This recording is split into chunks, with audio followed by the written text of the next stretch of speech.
mi mi na o que mi o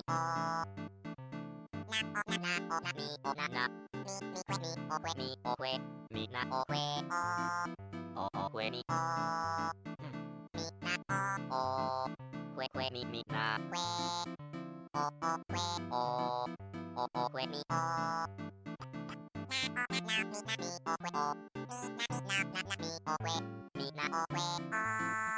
o que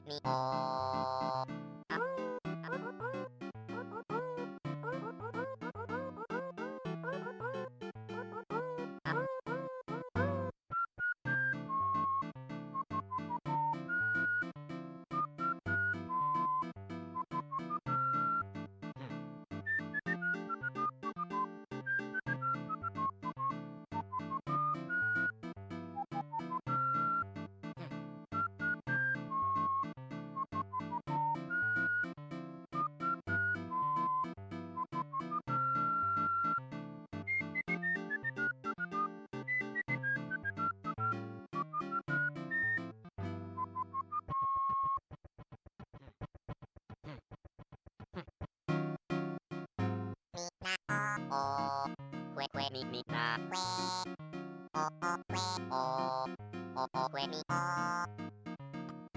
mi na mi o na na mi que mi na que mi que mi mi na que mi mi na mi o que o mi na mi na mi o que mi na mi na mi na mi na mi que mi o now mi que mi now mi na mi na mi o que mi na mi na mi na mi na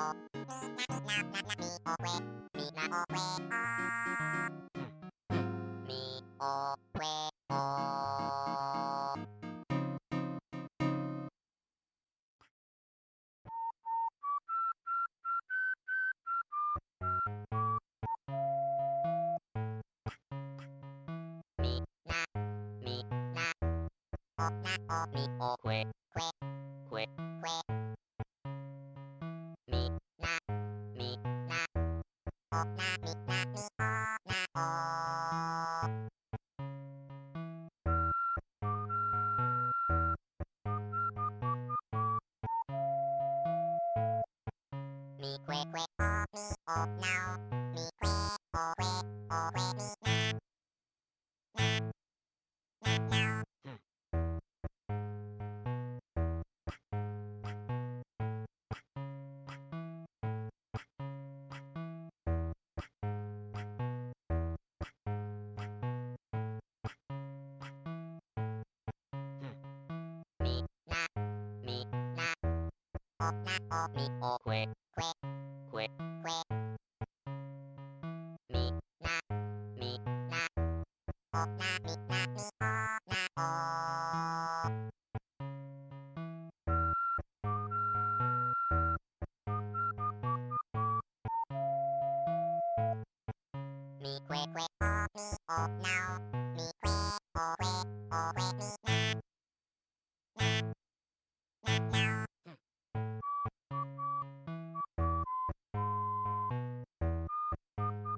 now mi na mi na que mi o na mi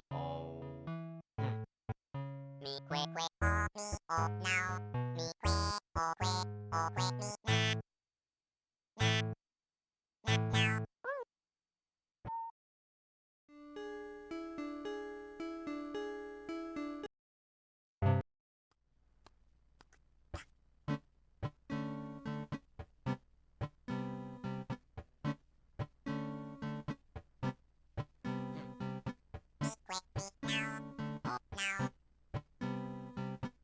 mi que now mi now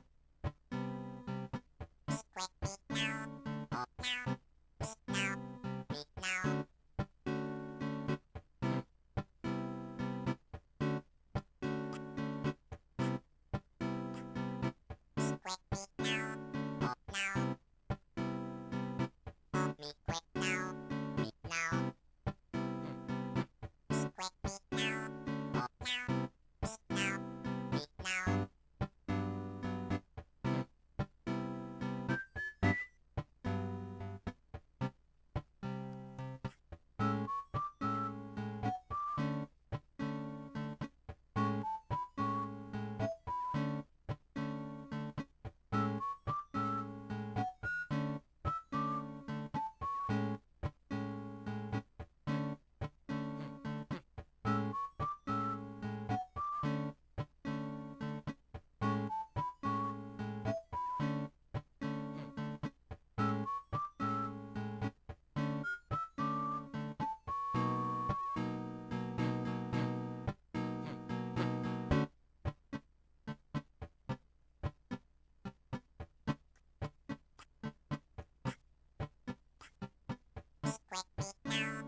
Alrighty. Welcome to the stream. Thank you for Cricket tuning in. I'm Cricketoon. And tonight, I'd like to continue on in Final Fantasy XIV, still slowly working away at the Dawntrail main story. Probably a majority of the player base has already completed it. Yeah, we're gonna mostly focus on Final Fantasy XIV tonight. I think we'll start off though with the Halloween event that just started a couple days ago. That should be quick to knock off, and then we'll continue on with the main story. Yeah, and that's pretty much all I had to say. That we're gonna play some Final Fantasy XIV. There I am. Hey Reno, thank you for Cricket tuning in. I appreciate it. How are you doing tonight? Clicking on the stupid verb in the background.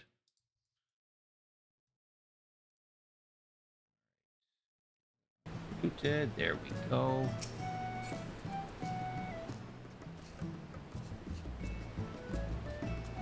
I'm doing all right. All right. We'll double check our retainers. Cool.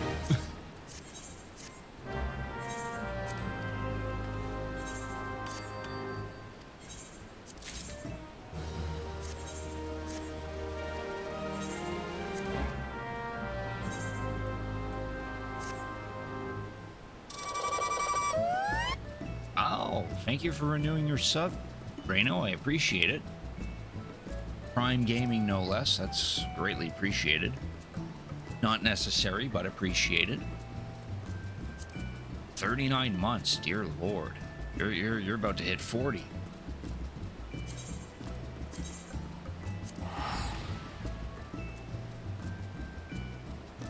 Appreciate your support all those months, Reno. I just need to find a way to get, like, more people like you.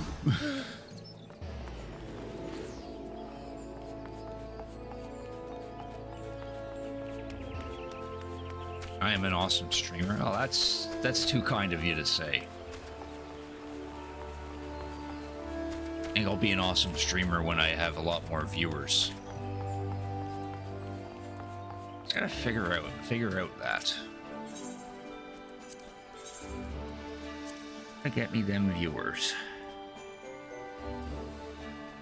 Here, I don't need these things. This thing.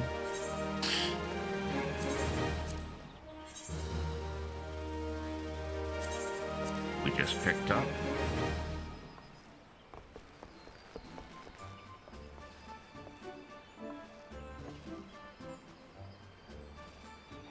We're good. I don't want to get rid of all this stuff just yet. Like the Moogle motif on this person's jacket.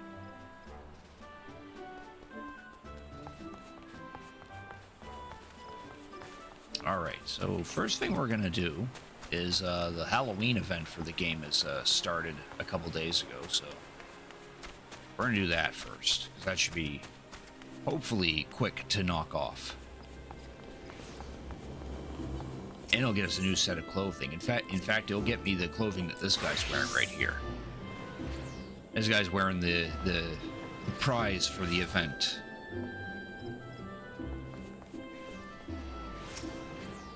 Oh, I don't want the Hippo Calf. I want to teleport to this place.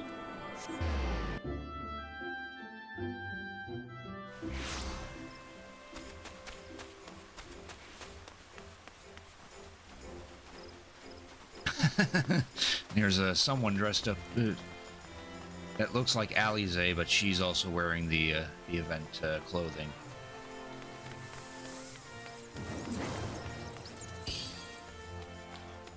These are bots.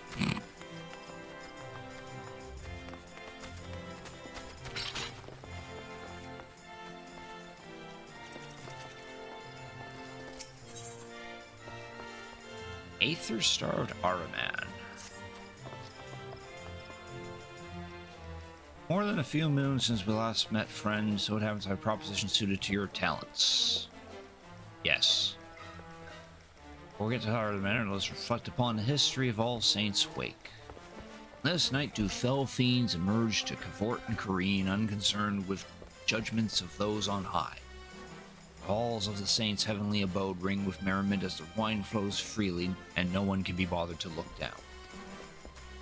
As did God's-fearing folk greet this particular sunset with trepidation, daring not to venture from their homes. No longer, nay, for adventurers came and drove out the void scent, restoring safety to city streets and marking the occasion with one of jubilation.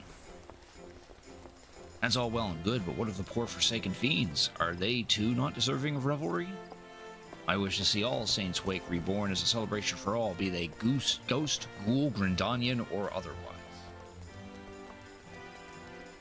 Tried to find a community for MMOs, but no luck. Well, Final Fantasy XIV's community is pretty good. I would think that World of Warcraft's community is probably decent as well. I think those are the only two MMORPGs that are kind of worth playing. Sure, there's many others, and they probably have some decent communities. You're burned out on WoW? Understandable.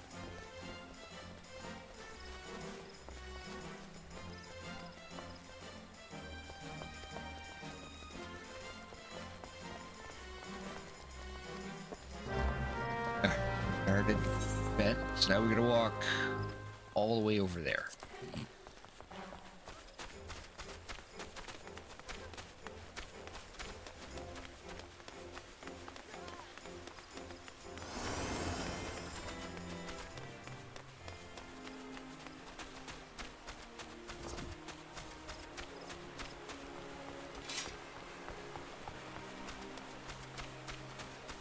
Papa Gruff. Yeah, that's the clown from a couple of events ago.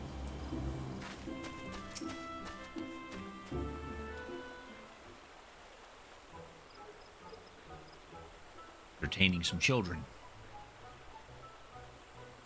Pains me so our humble performance must draw to a close. Let us then end things on a high note. Ladies and gentlemen, I bid you feast your eyes on this fantastic Phil Cox and his transformation magics.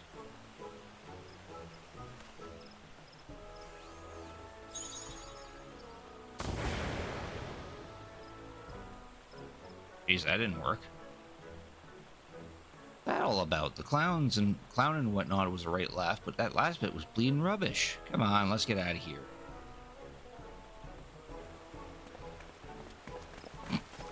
Well then.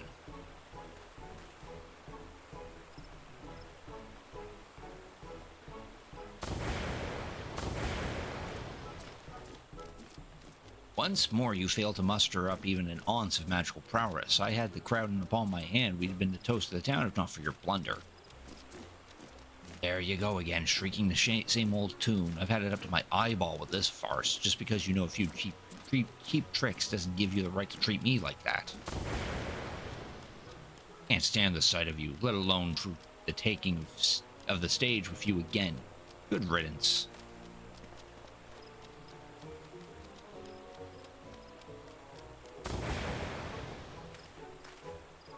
Oh well, fate has conspired for us to cross paths once again. Out with it then. No, you're not here to swap pleasantries. Foul fiend failing to get into the spirit of All Saints' Wake? I'd wager you speak of Phil Cox. Fellow who stormed off in a huff. Like most of our ilk, Phil Cox and I have insatiable appetite for aether. But unlike your garden variety void scent who hunt hapless mortals like beasts, we prefer to sate our hunger with the enthusiastic approval. I tell you, there's no aether as delectable as you'll find in food gifted in genuine appreciation. Set me to thinking, perhaps preying on mortals was an old-fashioned and misguided approach. Thus did I commit to giving folk the sort of frights that dazzle and delight, winning hearts and minds, and in the process no small number of aether-laden delicacies. What better occasion for such terrifying amusements as All Saints' Wake? The method is catching, too. Many void scent now seek aether in this manner. Phil Cox is one such reformed individual. First laid eyes on him, I sense promise. But get him in front of a crowd, and you're lucky to be Lucky to get a smattering of half-hearted applause, let alone a few measly crumbs. You're better off hearing it from the Araman's mouth, though. Can't have gone far.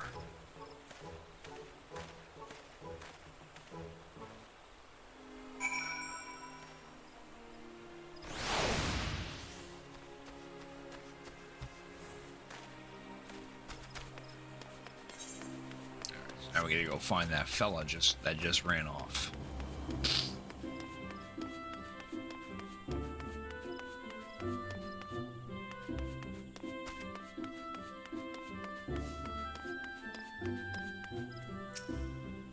Sniveling whelp of an imp. Magic's this, magic's that, the sheer unbridled cheek of it. Frothing in the mouth, so incensed is he by his treatment at the hands of Papa Gruff. You must soothe him before attempting to start more conversation. Soothe him. One day you'll give Final Fantasy XIV a chance. Well, it does have a free trial, so anytime.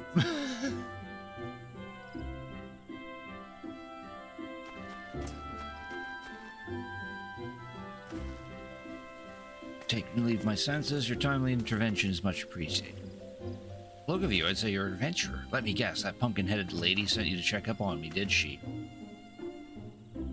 Suppose it wouldn't hurt to tell you my tale. Try as I might, I just can't get the hang of transformation magics without the means to light crowds or starve for appreciation. I'm an Ariman. Paralyzing prey with this big eye of mine? Not a problem. Turning them to stone with a petrifying glare? Trifling task. Hells, I can smell the despair and all manner of negative emotions in the people around me. Obviously, paralysis and petrification won't win over an audience, and my metaphorical nose for despair isn't going to put ether on the table either. I'll just tell that pumpkin-headed lady I'm not cut out for the business. If you're here at her behest, you better come too.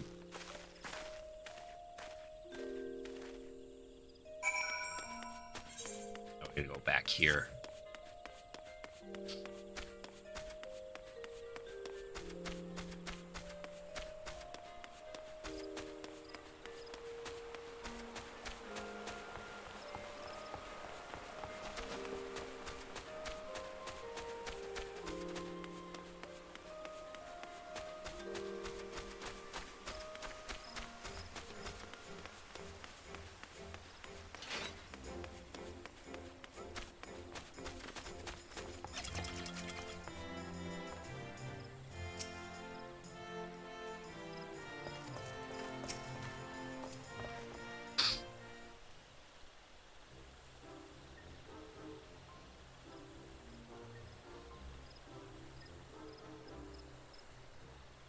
Whether you had a hand in Wilcox's decision to lay bare his thoughts and feelings?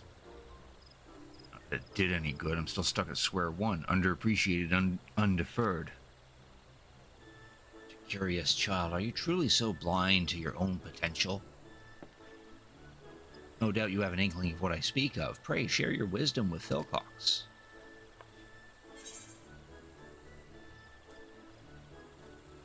You can smell dark emotions. Use your gift to help those in need. You'd be hard-pressed to find a voidsent who suggests that. I don't see how helping others helps me, but then again, I know little of mortal ways, so perhaps I should heed your advice. Ah, wait, I see the logic in it now. What better way to make use of my talents and knock that pompous Papa Gruff right off his pedestal? No, I'm getting ahead of myself. I have no idea where to start. Perhaps I can lend a hand with a little sleight of hand. Hold still.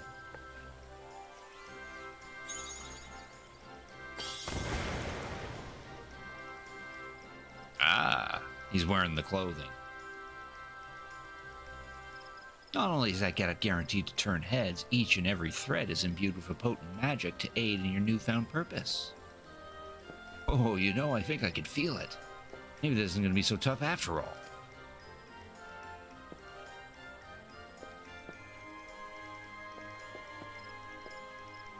Papa Gruff. Here you are. You know, I had thought to apologize for my harsh words earlier since our act was my initiative and therefore our success. or lack thereof, was ultimately my responsibility, but I sense you've been scheming. Pleases me to inform you, Poppergruff, that I found a way to win over mortals on my own terms. That's hard to believe, but since you seem so confident, why don't we have ourselves a contest? Whoever garners the most affection, and thereby the largest share of aether-rich victuals, wins. And to the victor go the spoils of subservience. The loser will be bound to obey their every whim. How does that sound? You're on. I hope you're ready to bow and scrape.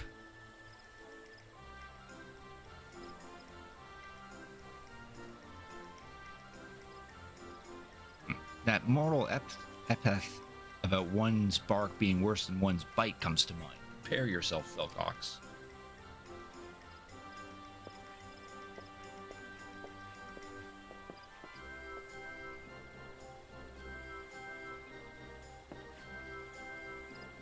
Oh, I've got this marvelous magic outfit, but I'm still not entirely convinced of what it takes to beat Poppergruff on my own. Come with me, just until I get the hang of things. That's all I ask. Yes.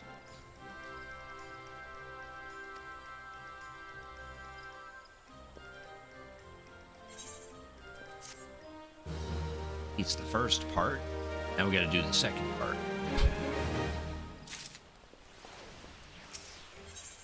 Which the second part gives us the nice clothing.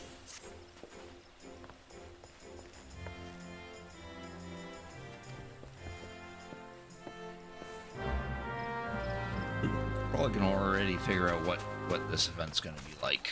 It's gonna help the guy who can smell out the negativity. And then we just find some way to cheer him up.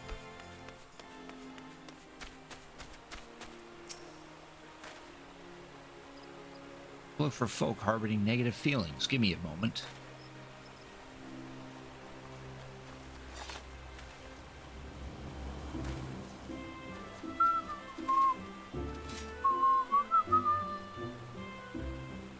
What has anything to do with the Pumpkinhead Lady's enchantment? My powers feel more potent than ever. I've already found someone, and whoever they are, they're awfully flustered.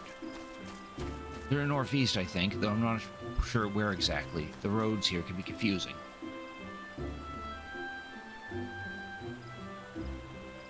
Truth be told, this is my first time in the city. I've got a decent sense of direction, but I've yet to grasp the lie of the land. Alright. So he's accompanying us.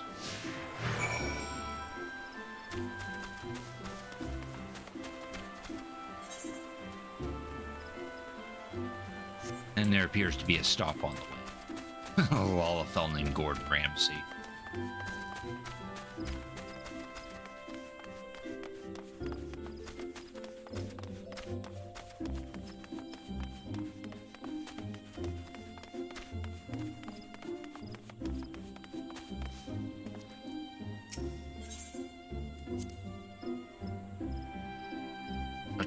They mentioned a clown. I wager they just had the privilege of seeing one of Poppergruff's performances. I'll be the first to admit he's an expert illusionist, and you've only got to look at folk like these ladies to see he knows how to work a crowd. Won't be upstage. I'll prove there's more than one way to win over an audience, by following your timely advice, that is.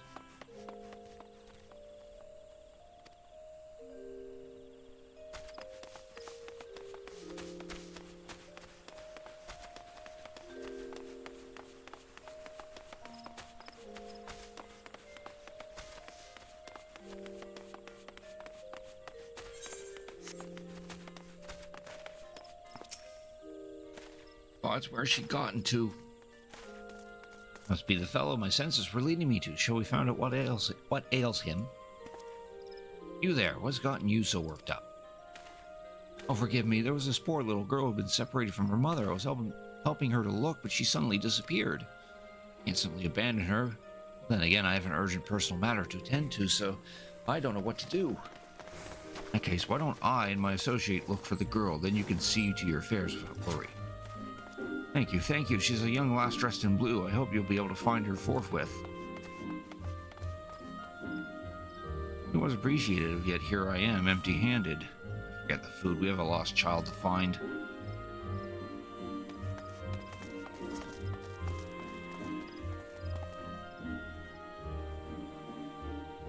And a despairing presence in the east of here. Odds are it's the girl. Means I have need of your navigational notes once again.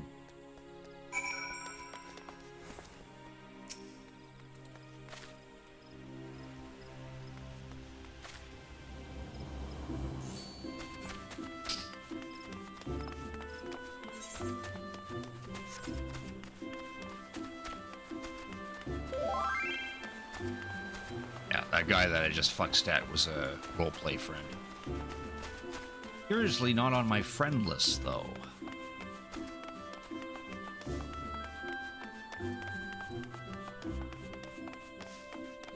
Oh, Popograph founder.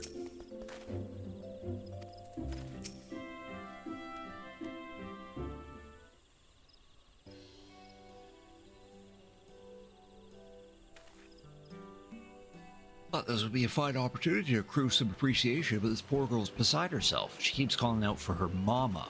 Might I enlist your help? Must be the lost lass we've been looking for. If we want to earn her thanks, we need to reunite her with her mother, would you say? Yes. Now we have a lady to locate. Any suggestions?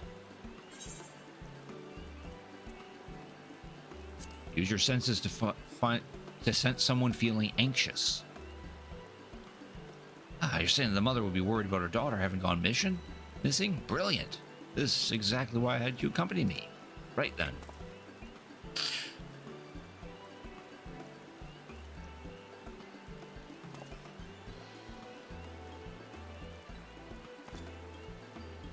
Founder, I don't know which is the bigger boon, having you by my side or this fancy finery. I think I've learned my way around the city more or less. I'll handle this next part on my own. Wait here, I'll be back with the girl's mother in no time.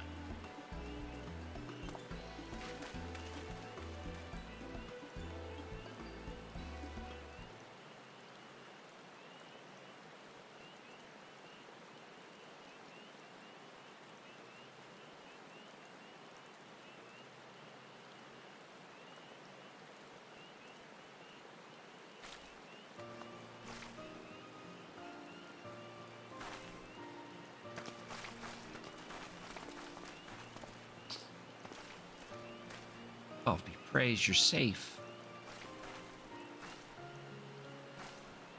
You have my eternal gratitude. Thanks for finding Mama, mister.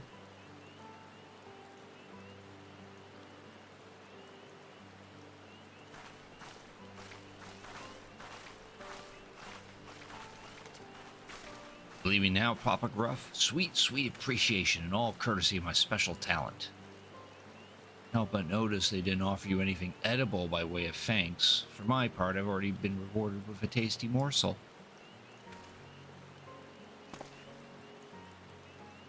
That said, the gift of food is far from guaranteed. Indeed, perseverance is key. That's why I find myself performing show after show. Just you approach this contest with the same tenacity, Philcox. That's right, constant effort is key. Luckily, I sensed another troubled soul while I was tracking down the girl's mother. To see what I could do to help. I think I'm ready to go it alone now. Why don't you let our pumpkin-headed benefactor know? I'll come and find you when I'm done. Yes.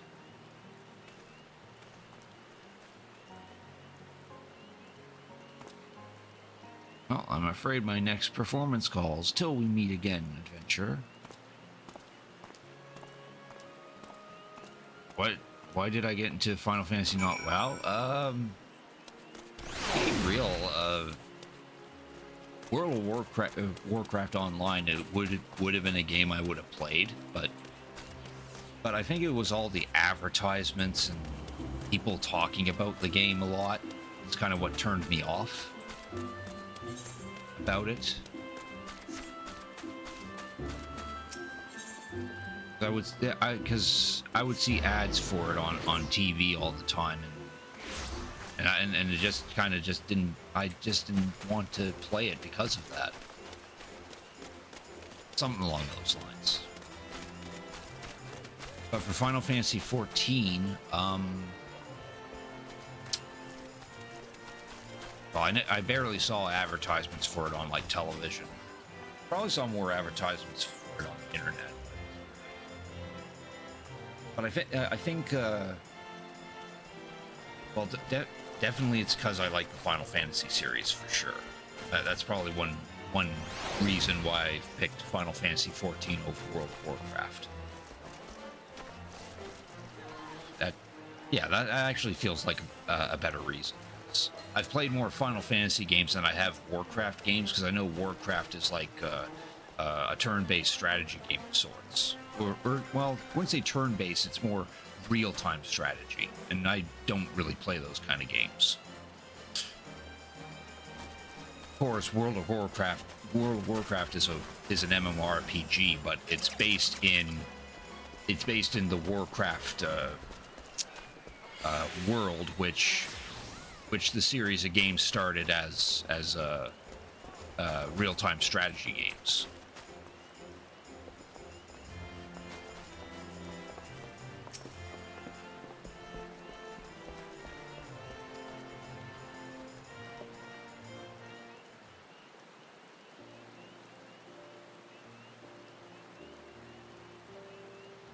My thanks, truly. Ah, speak of the devils, here they come.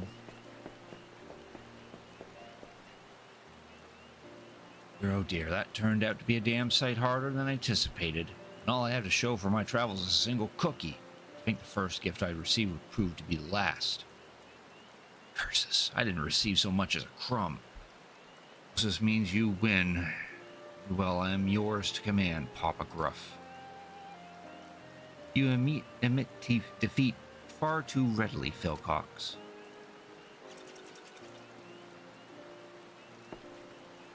Oh. The little girl wants to thank him some more. Sorry we found you. I wanted to thank you properly for helping me and Mama. I brought you a pumpkin cookie.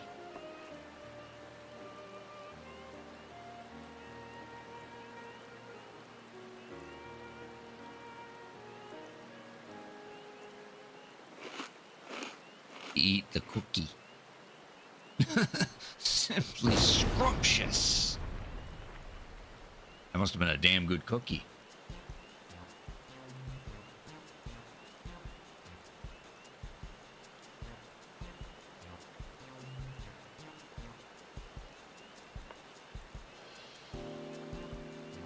You're like, yeah, okay. I'm glad you like it. Farewell.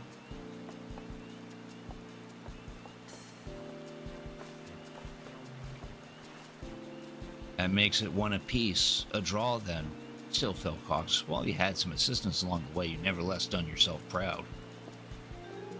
Think I'd live to see the day Papa Gruff sings my praises. Awfully kind of you to finally admit that I might have worth. Is that all you desire? My begrudging acceptance? Have you forgotten your reasons for joining the festivities in the first place? Of course I haven't. Good people of Gridania still in need of my help, and where there are common folk in need, there are cookies to be freed or given to me.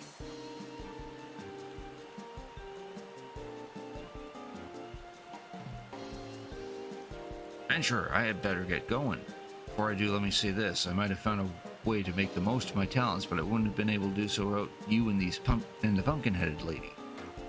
Sure, we'll run into each other again one of these days. Till then.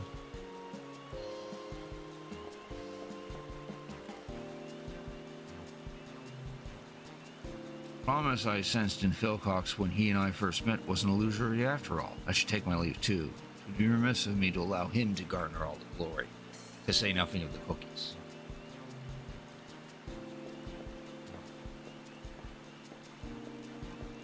Hey, those two fiends ended up having themselves a frightfully fun-filled All Saints Wake, wouldn't you agree? And for your part in this, a fitting reward, I present to you a set of finery as worn by Gridania's most emotionally perceptive Ahriman.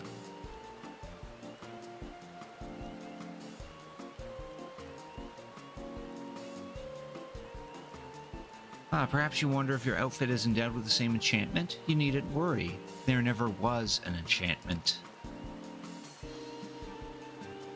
That little charade was my way of getting Philcox the confidence he so sorely lacked, although I dare say such a measure was unnecessary given he had you to cheer him on. Before I forget, you hereby cordially invited to my humble abode for a get-together of sorts. Do drop by. I'm sure it'll be frightfully entertaining.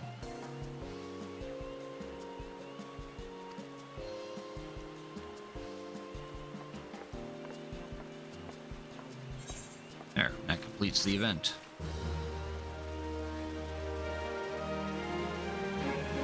And we now have access to Sneaky Hollow, which is just a zone where you can chill out in like a Halloween themed area.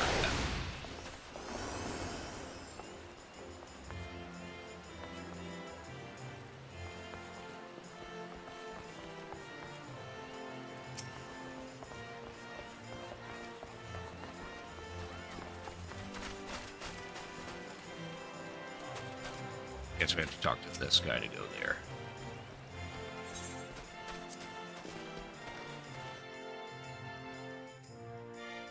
Yeah, so here it is. It's just a nice little section of Dredania that's Halloween themed, so you can do like what this guy's doing. He's currently in the group pose feature and taking screenshots of himself and whatnot.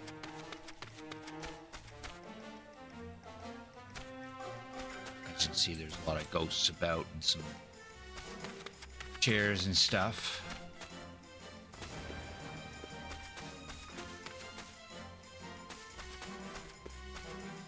These two are probably having a nice little time together. And then there's these imps who give you the ability to transform into some of the NPCs in the game. For example, if I select this one, then I get all this choice. For example, we'll go with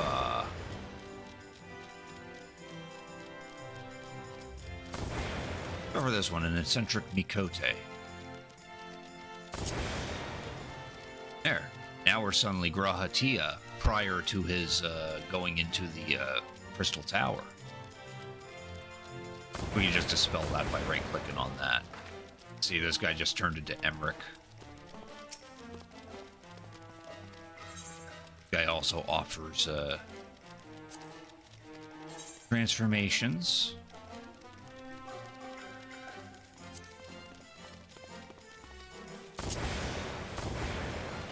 Oh, now I'm the creepy guy from the Ruby Weapons series. We don't want to be him.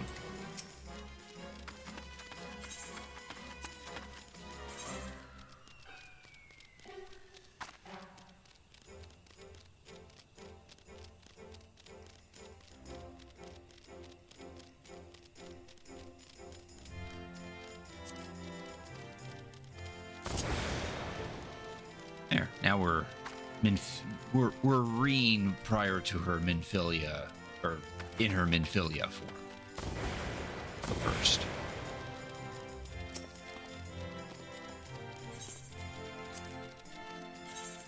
Yes, and all these are characters from Stormblood.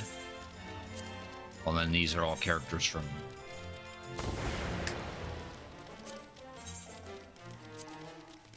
Endwalker? No, Shadowbringers.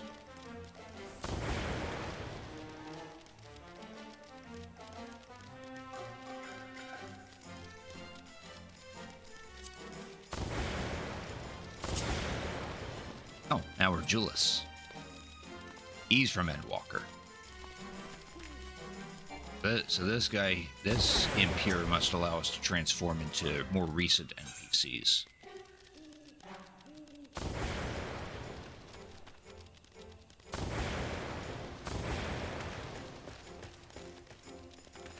Simulacrum holding the... Oh, this must be Varshan.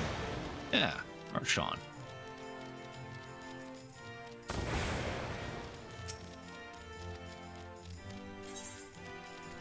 Shy but mathematically minded clone of an Inspector Extraordinaire. Oh, is this Brandahild?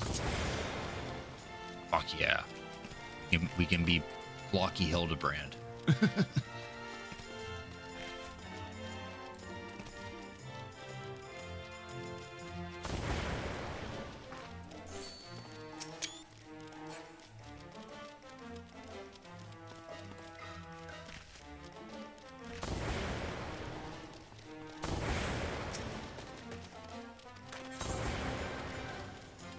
Aryan man who crossed time and space to protect the star. What's this one? Oh, that's it's the default character. The guy you see on the advertisements, posters in the game box and whatnot.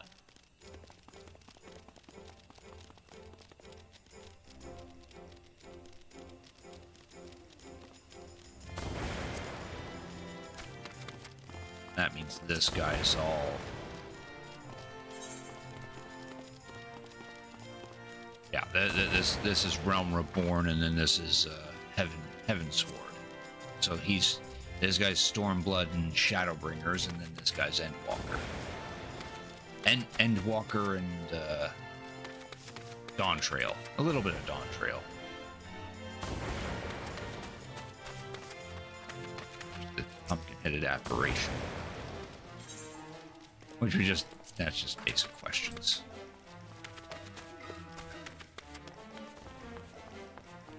So the reason to be able to transform into all those NPCs is so you can take pictures of them and all that.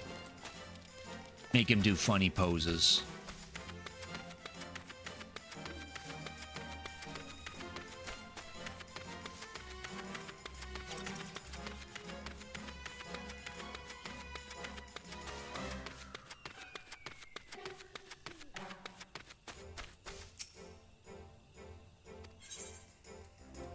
All right, and this guy takes us to the Haunted Manor.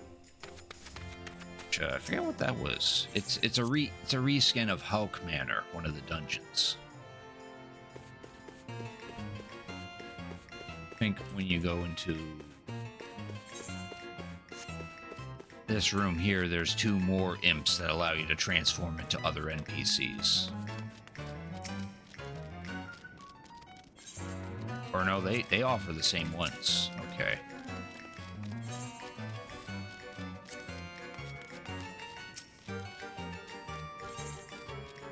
Yeah, they offer the same thing. All right. I guess it's just a different change of pace. Different environment.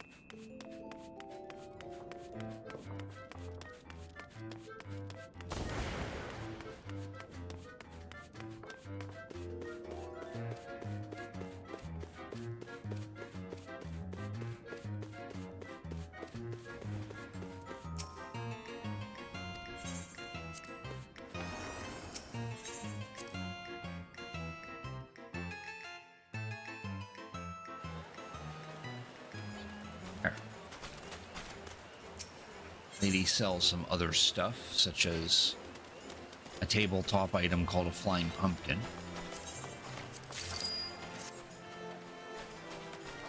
And I think that's it. That's pretty much the event.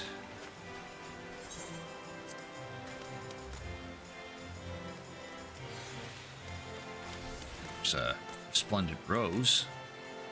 He's the Weaver Guildmaster.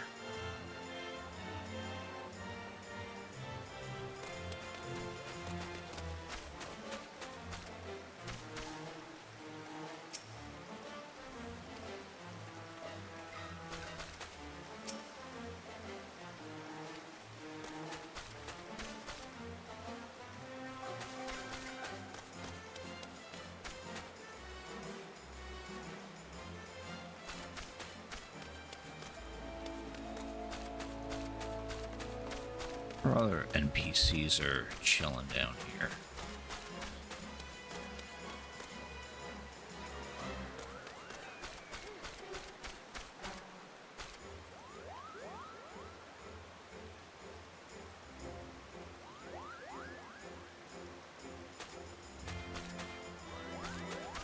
Velcox, we could talk to him again.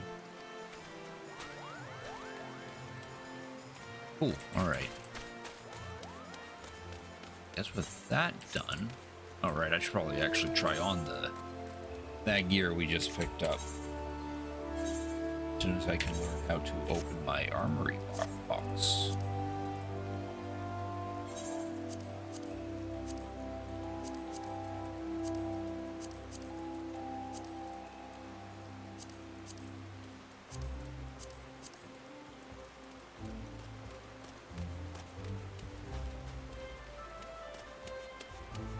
That looks fancy.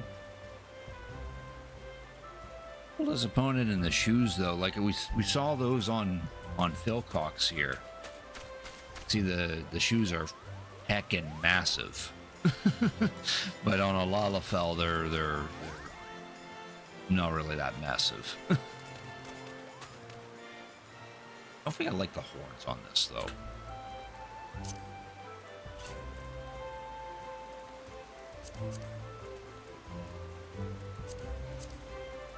I don't really care for the hands. I'd probably just rock this. The die. Okay, so the top.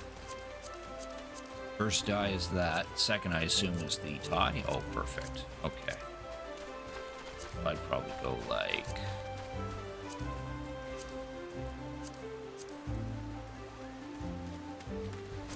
Nah, it's gonna have to be jet black. Yeah, that looks nice. If I ever decide to dye it.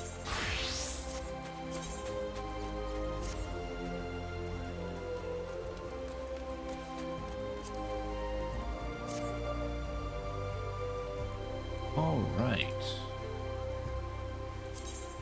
Let's continue on with the main story then.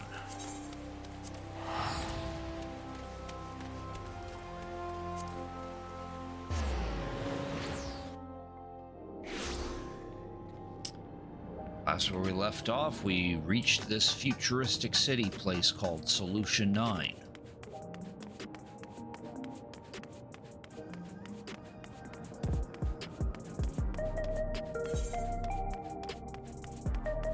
Alright, notice a quest or two. I wonder if we can actually reach that.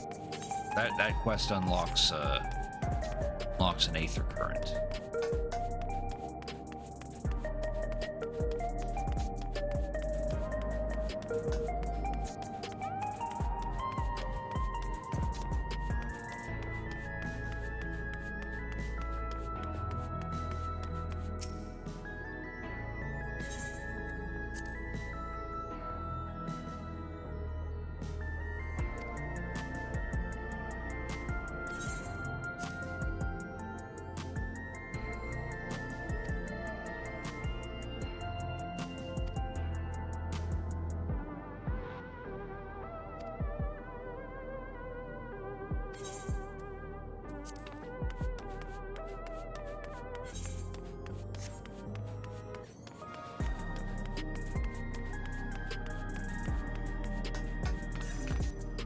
Oh. That's neat. Recreation zone.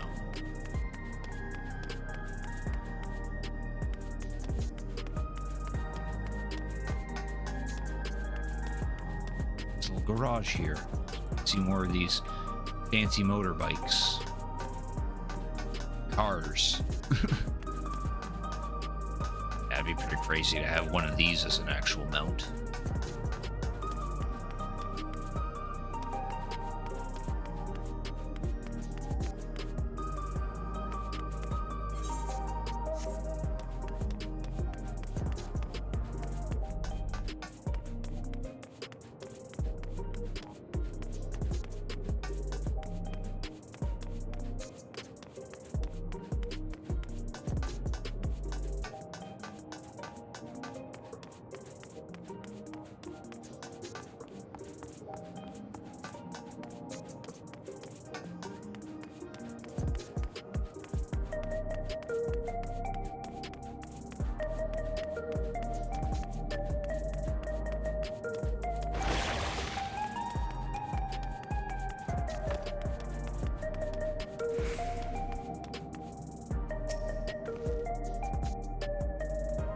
Oh, that wouldn't happen to be a sightseeing log, would it? It is. Lilith, now that's a name I haven't heard in a good long time. And dearest to Elsby. She's my twin sister, you see, and I haven't seen her for 30 long years. Not since I was trapped during my exploration of Yusilani. Great joy to know that she's well. Pardon me for asking, when I see the note she added to your log? Ah, okay. She unlocks more sightseeing tour spots.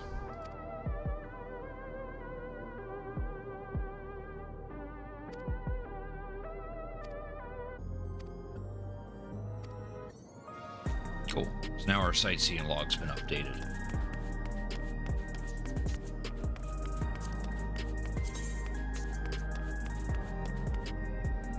I'm still lacking on the room report. I gotta work on that.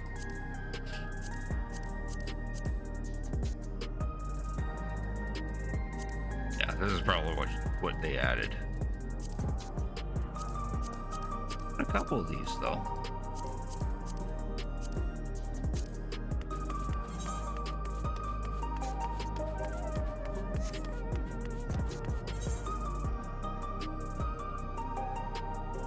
Actually, might as well tune to the Aetheryte nearby. I was gonna teleport.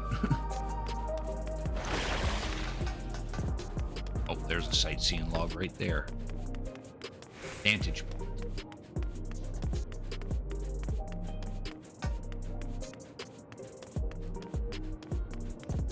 Gotta walk up to it and do a lookout.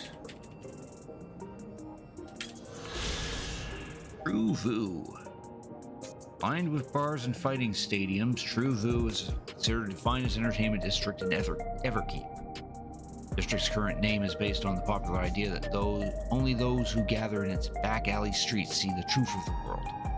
Staid and uninspired, its official name has seemingly long since fallen out of use.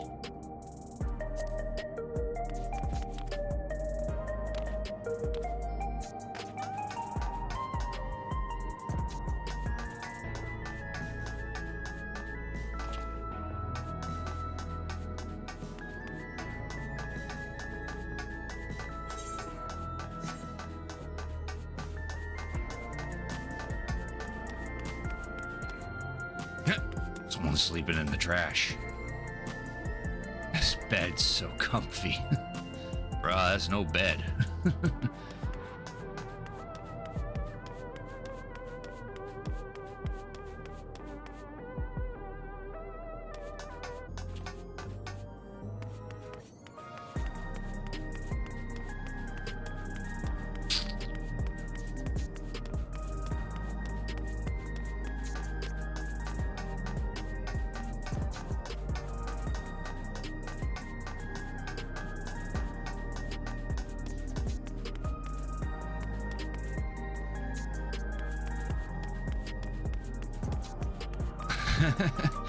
How these three are squatting.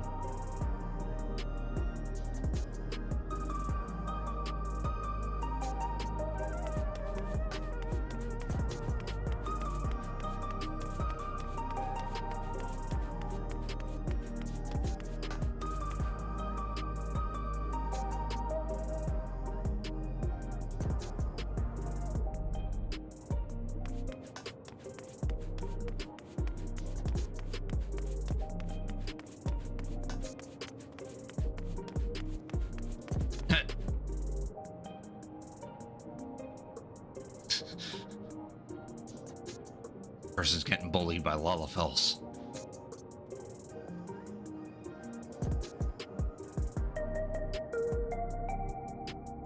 One of them's actually smug too.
There, now that I ID'd those ones. This one to do. Now we can hop back over here and actually continue the story.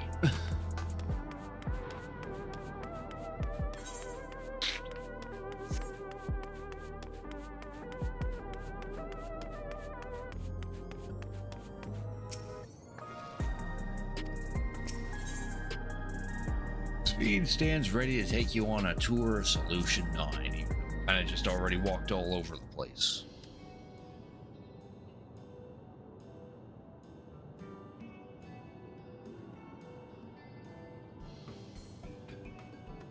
Give me a sec here.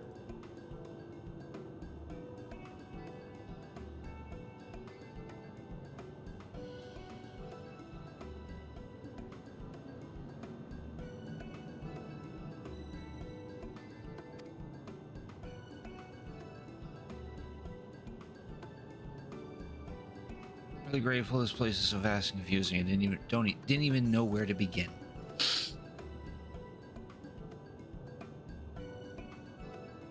While the district may seem daunting in size and structure, all the key facilities are situated near ley nodes, what you call aetherites. Remember this and you won't lose your pay.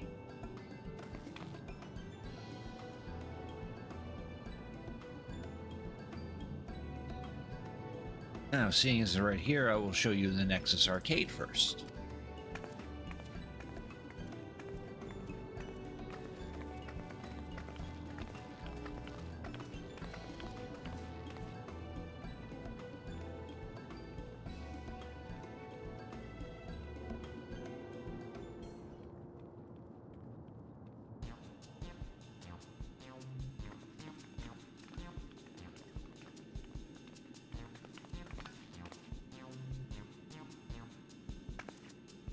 I got the camera like almost centered on her armpit.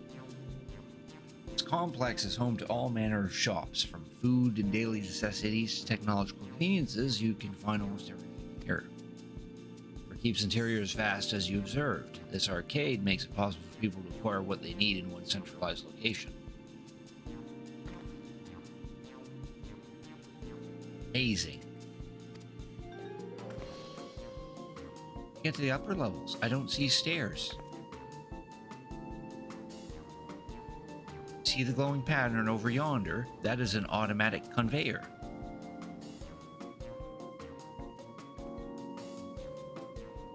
Contraptions are found throughout Everkeep, allowing us to swiftly move between faraway places. That will spare us some walking. Are they also made from that strange metal? What's it? Yes, the conveyors are powered by electrope. Matter of fact, the ore is integrated in just about everything in Everkeep, even the floors and walls. By etching arcane circuits upon it, electrope can be used to convert lightning energy to those of other elements. In so doing, we can achieve various effects. For instance, a conversion of wind to wind produces flotation, which is required for the propulsion of our flying vehicles. Conversion to fire, meanwhile, produces light and heat, and is employed in devices such as street lamps and heaters. There's even self-heating cups that keep your drink warm.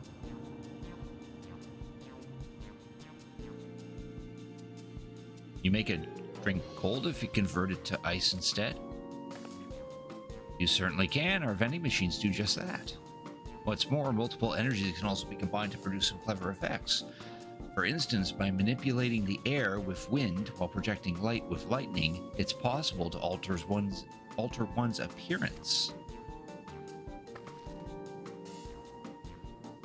Scary what you can do with electrope. If such a wondrous material existed in our world, I imagine everyone would be fighting over it. You hit a nerve.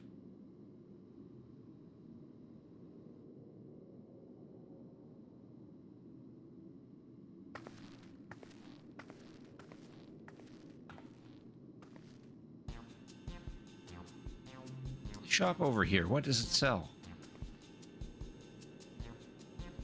Now let's go take a look.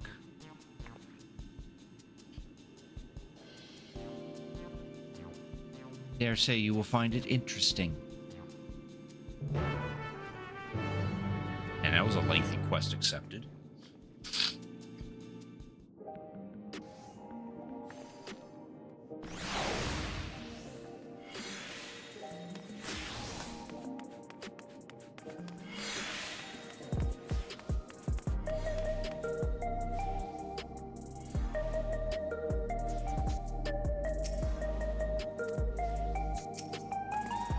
This shop sells food. Those are the items on the counter. That's food? I can't imagine what it tastes like. I thought you might be surprised. Your countrymen were too in the beginning. Come, you must sample something. Choose one and I'll purchase it. Welcome, friends. How lucky you are for Her Majesty to treat you. 5 items display are most popular. I recommend one of them if this is your first time.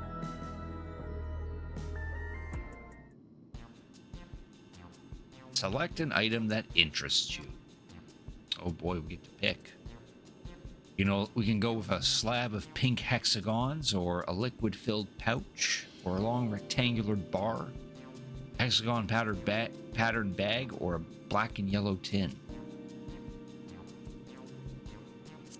I get a preview, or is that it? The synthetic fruit pellets. They're a best approximation to the taste and texture of grape. I've never tried the real fruit, so I can't say how faithful they are, but there's no denying their popularity. Good, we get to actually go through each of them. Ah, the revivifying tonic. I take it you're thirsty. The flavor is a sublime blend of sweet and salty, and it stays fresh for over 10 years thanks to the special container.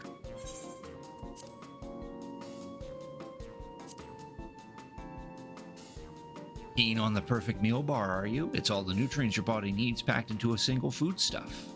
Flavor is formulated to never taste dull, and one bar will satisfy you for a whole day. Many folks prefer this over this to taking multiple meals.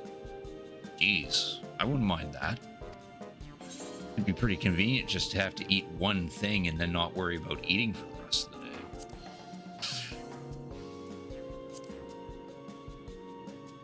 Ah yes, the salad paste. This is designed for those who are concerned about their figure. With a blend of 9 variety of vegetables, it'll help your efforts to slim down.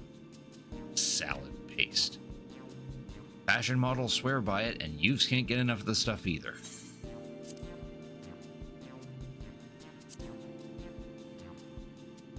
This here is cultivated steak. It's not quite the same as the real thing they produce in the outskirts, but it's a sight more affordable.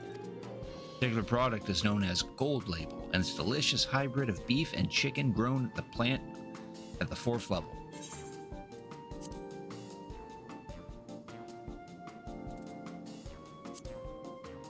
I'm gonna go with the pink hexagons because earlier in the main story, like back in like Endwalker, there's been references about grapes.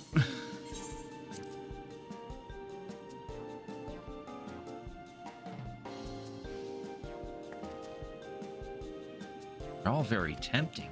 I'm gonna have the steak. I'm absolutely starving. Thank you for your custom. This being Her Majesty's treat, it's bound to taste all the better. So would you mind sampling your selections here and now? It's been a long time since we had newcomers. I'd love to see your reactions. So does everyone else, apparently. Chance to learn about Alexandrian culture, Crick. Let's dig in. Yes, shall enjoy the purple hexagons.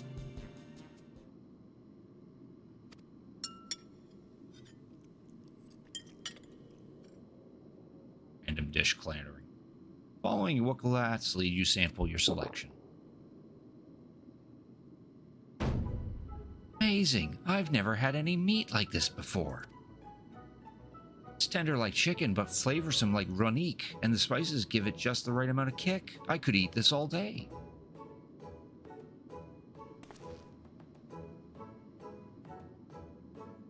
Don't mind them. They're just happy to see your honest reaction. And how about you?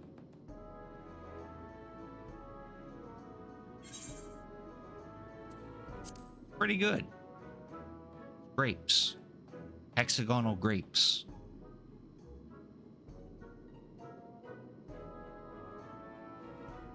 It's always such a pleasure. My thanks for humoring me. It does take me back, though it was chaotic when the people of Tuliolal first arrived. We endeavored to learn about one another and embraced our differences. Alright, what about you, Sveen? Aren't you gonna have something to eat too? I appreciate the thought, but I'm fine for now, thank you. Alright, but what's your favorite food, if you don't mind me asking? My favorite food?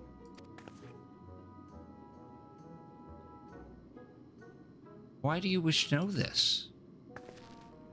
Because I want to get to know you better. Why else? The more you know someone, the more you grow fond of them. My old man believed, and my experiences led me to believe the same. Favorite food?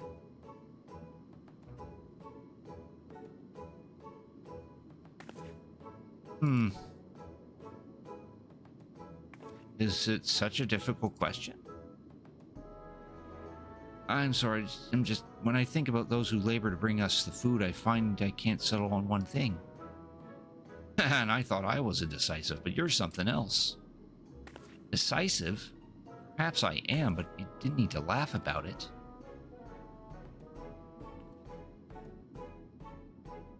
Oh, who dis? The little fella.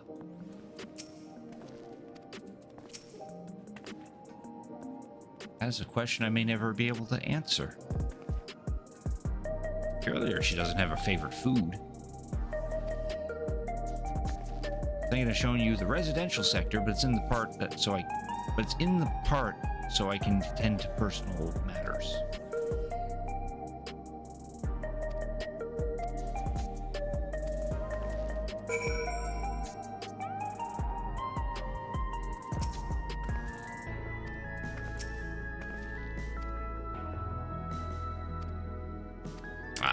The two of them are accompanying us.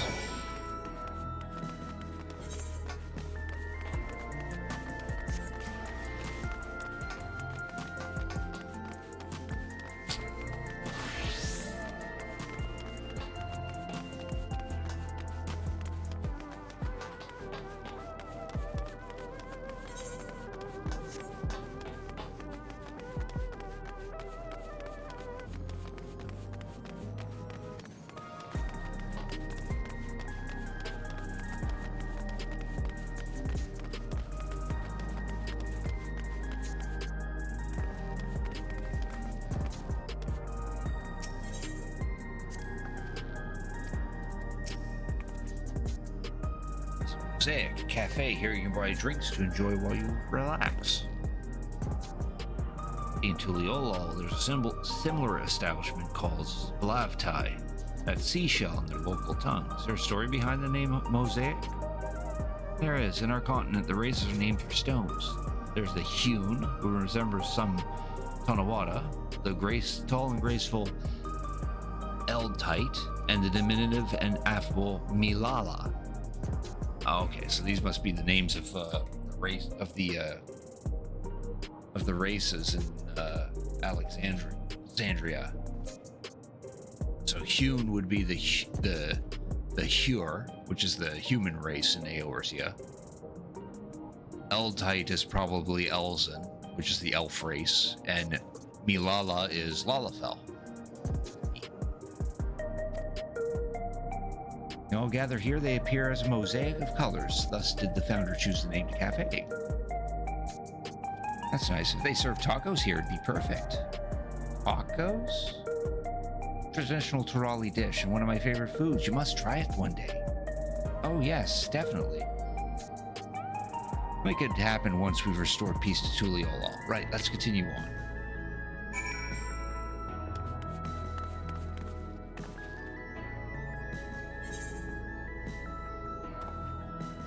Let's see, so we're going south. Oh, another one of these.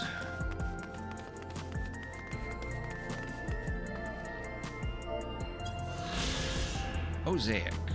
Popular cafe is found in Solution 9's commerce sector. The races of Alexandria are named after stones. Calling the shop Mosaic was an acknowledgement of the color work of art that's created when people gather together.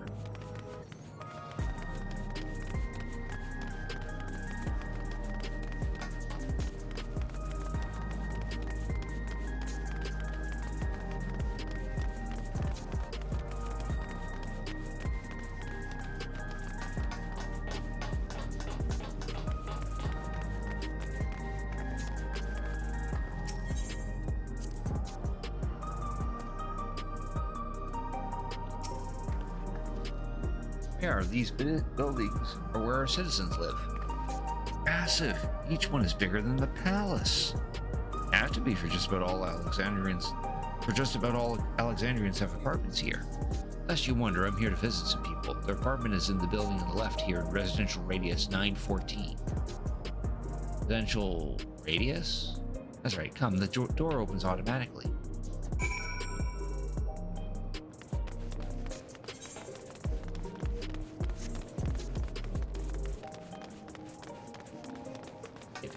Go into one of these buildings that we totally already went in, like last time I streamed this.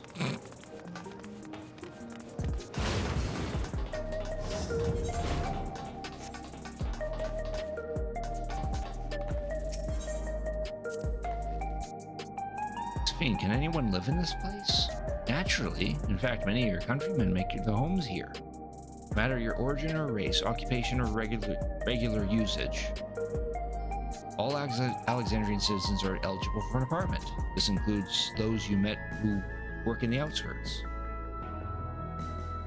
I've care of everyone for 30 years. I'm truly grateful. The lobby, a common area for the residents. What does that machine there do? The concierge. Concierge. They look after the residents. If you require assistance or have questions, they're glad to assist.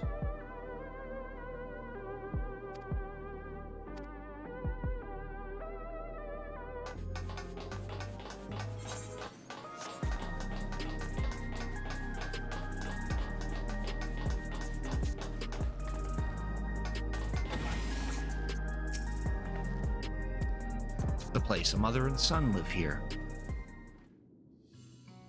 Ah, it was the sickly kid.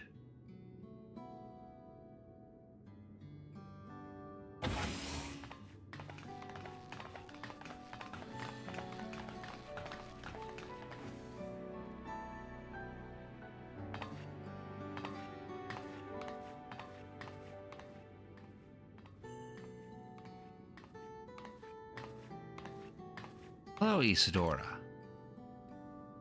Majesty, you came. I have friends with me today. Is that all right? Of course. Friends of the Queen are friends of ours. Please make yourselves at home.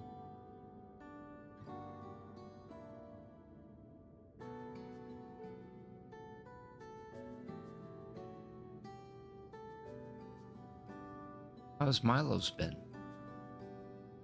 Changed, but the symptoms are thankfully mild today.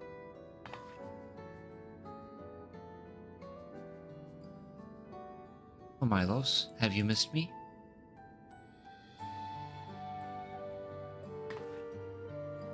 My son was born with Levin sickness, a severe etheric imbalance towards lightning. As a result, he suffers from paralysis. He cannot walk and struggles to speak. Blessing, he still has his hearing and even on bad days can communicate with his eyes. I see. Fiend visits him often, does he? Or does she? She does. Milo simply adores her. He sometimes even manages to smile while she's here.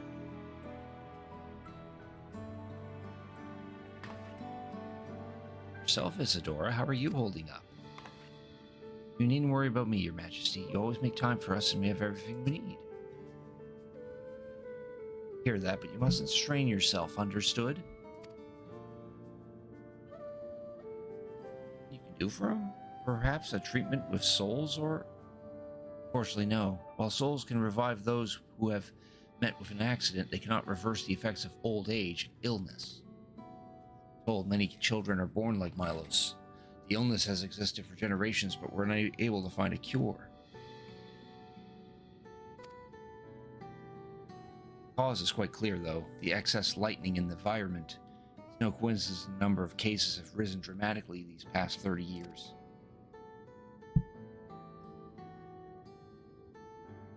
All my fault. What was that? Oh, that must have been a slip. Sorry, Isadora, but I must be going. I promise to make a proper visit next time when with treats to share. No need to apologize, Your Majesty. If it weren't for you, Milos and I wouldn't still be here.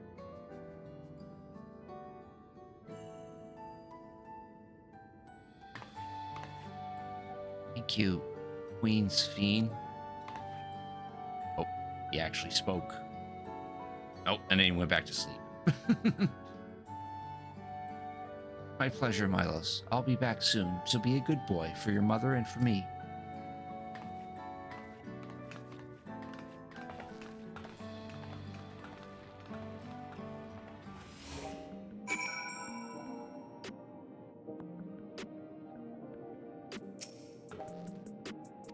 I think there was such an illness.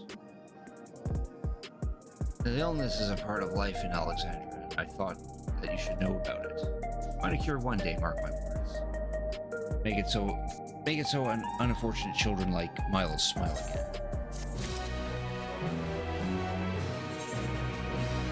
Well, that hasn't opened any quests yet. Ooh, we get a weapon out of this one.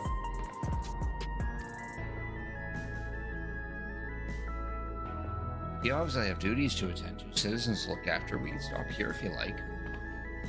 No, I do this because I want to, so please do not worry. Next, I'll show you one of the district's most vital facilities, a place called Resolution. To reach it, we'll need to go by way of Ley Lode 9, where the Aetherite is situated.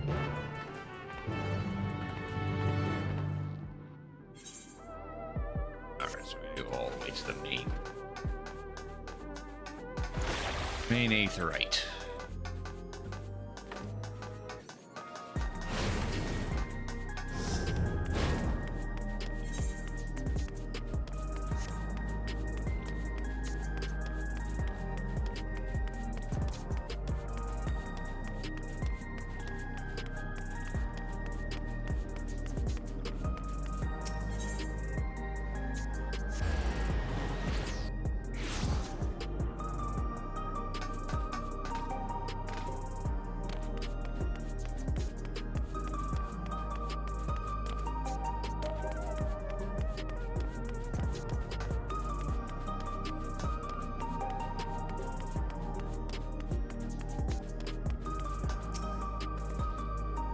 Tell me we need to use that now.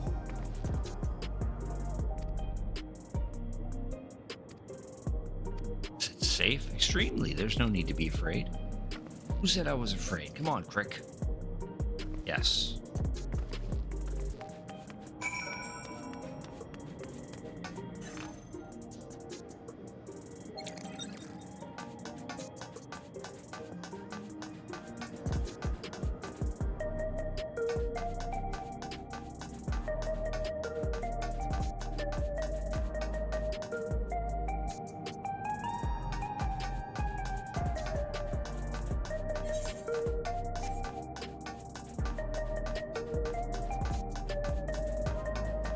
Hallway have to be so big?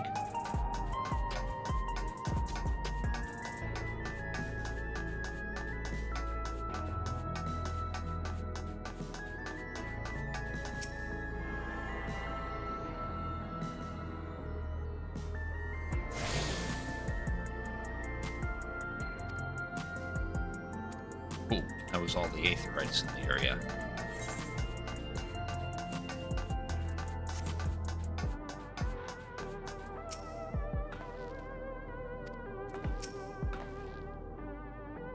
Resolution, the operational heart of Solution 9.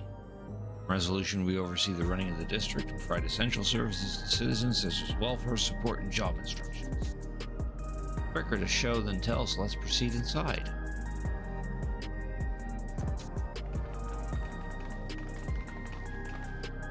Oh, this feels like a voice cutscene, I think.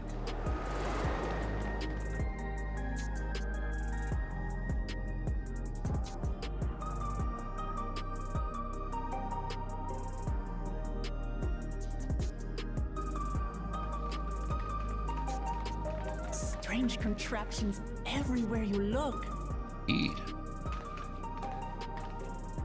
What's that? You're about to find out. An infusion station. It dispenses souls in exchange for credits. Ah, charging his little headgear. Through hard work, citizens can obtain the peace of mind provided by spare souls. It's the way of life for Alexandrians and has been for quite some time. But I imagine it must be difficult for outsiders to comprehend. That's putting it lightly. To be honest, it sounds disturbing. Aww. Still, I won't dismiss it out of hand. Practices like these don't arise from nothing.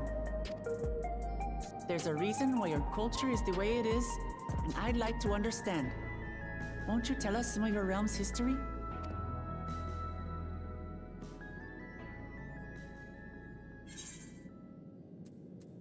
Knowledge comes appreciation.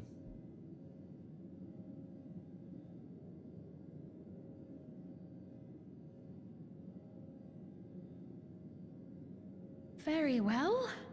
Be warned, though, that it may take a while. It all the time. In the distant past, over 1,000 years ago, it's said, lightning energy began to swell in our world.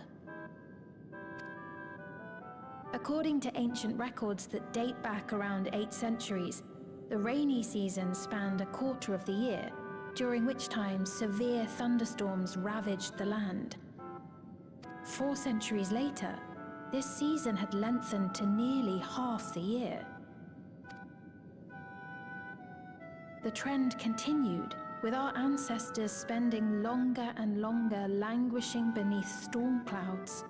Crops failed and livestock starved.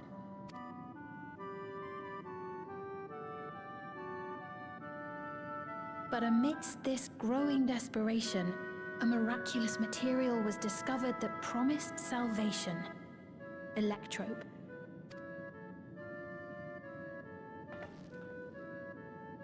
The stuff that's used everywhere here.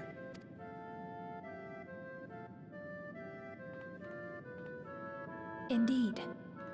One day, when out inspecting a forest after lightning had caused a fire, a villager came upon a curious black ore none had seen before. Testing revealed that the ore possessed a singular property. It could store lightning and convert it to other energies. In that instant, the scourge of endless storms became a blessing.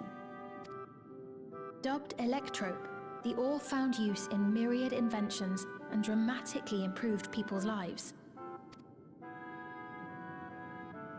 So much so, in fact, that all nations soon became dependent upon it, despite the difficulty of obtaining it in quantity.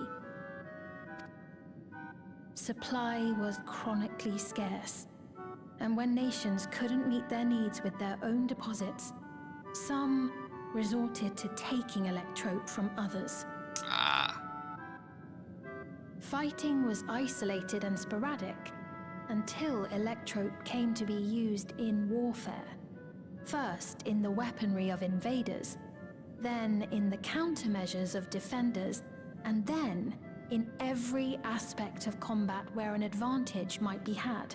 This served only to exacerbate the ore shortage, leading to further escalation.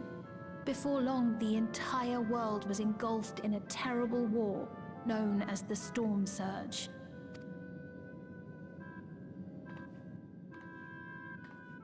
As the war came to a head, Alexandria's neighbor, Lindblum, committed its stores of electrope to the production of a weapon of mass destruction.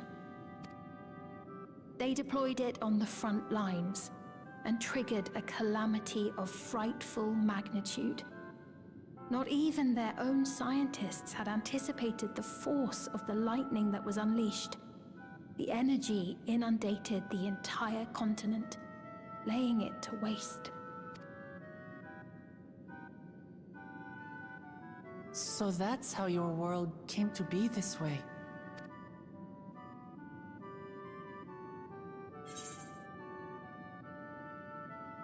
An awful lot like an umbral calamity.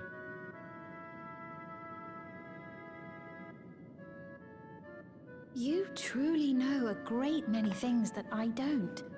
I should like to learn about you too sometime.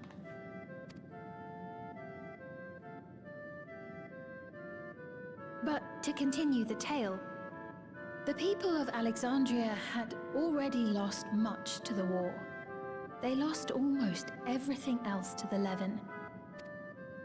Those who survived bore deep scars, tormented by the memory of loved ones taken too soon. Though they yet lived, the cruel spectre of death was with them always. Seeking a solution, our scientists turned once more to Electrope, and after extensive research, they developed the means to preserve memory and soul. Physical death isn't the end. So long as our memories endure, we may live on. This belief sustained us then, and it sustains us now, granting us comfort. That's quite a tale.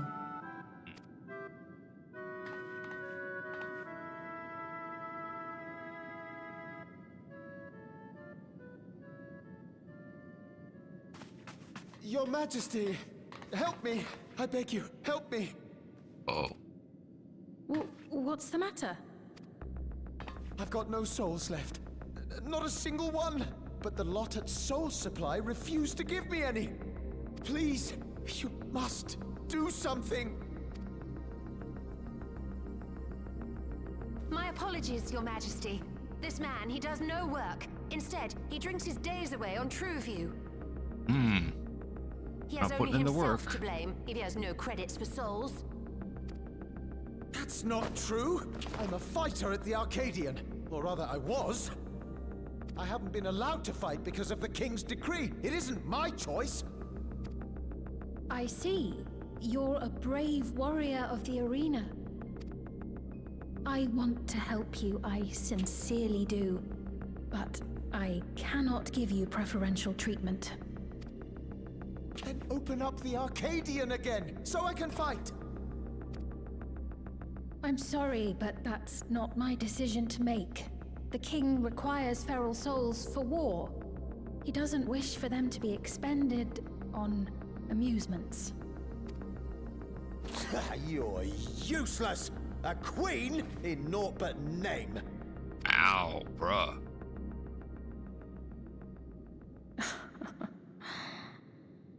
Insolent wretch! How dare you take that tone with Her Majesty? It's quite all right. Such things don't bother me, nor do I think ill of this man.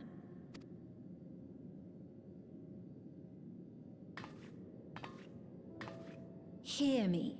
Though I cannot grant you a soul, I mean it when I say I want you to live.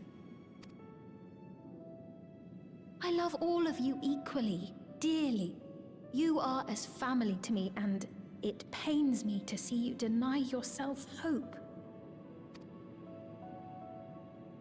I want you to find a happiness all your own, even if you must grow it from the smallest seed of joy. Out there, somewhere, is a reason for you to smile again. We all need to vent our frustrations from time to time. I will always be willing to lend an ear. Yes, Mum. Of course. Even without a spare soul, I suppose I'm fine as long as I stay in Solution 9.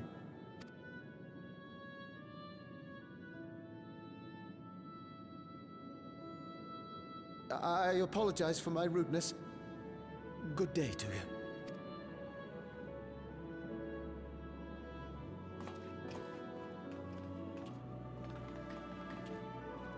Keep your chin up, my friend.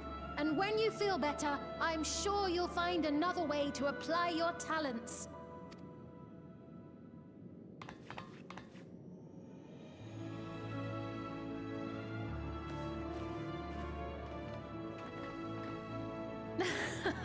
I'm sorry you had to see that.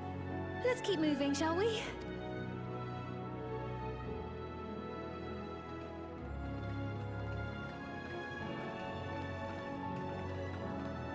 Right. I believe we visited all the main facilities. With that, I declare our tour concluded. Yippee! That man from before. Does that sort of thing happen often? Somewhat. It's unavoidable. Hardships are a fact of life. Our soul management system has sustained our realm for generations, but it isn't without flaws. For one, people have become accustomed to having spare souls. Without them, they feel vulnerable and anxious. Some claim it may also have contributed to a decline in births. Just thinking out loud, but would it be possible to do away with the system?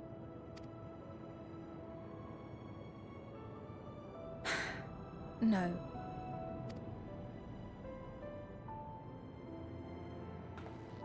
I know it isn't easy to change one's beliefs and way of life. The Mamolja had their reasons for their reliance on blessed siblings, much as you have yours for souls. But if we defeated Zorolja, you'd be able to make all the decisions, right? Then we could work together to fix things, restore your realm to where it belongs, and see where we can go from there.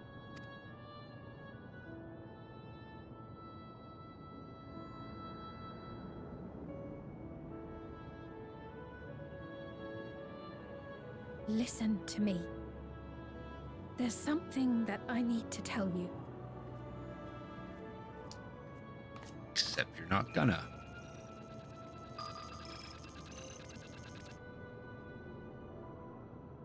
What is it? Actually, never mind. It's nothing of import.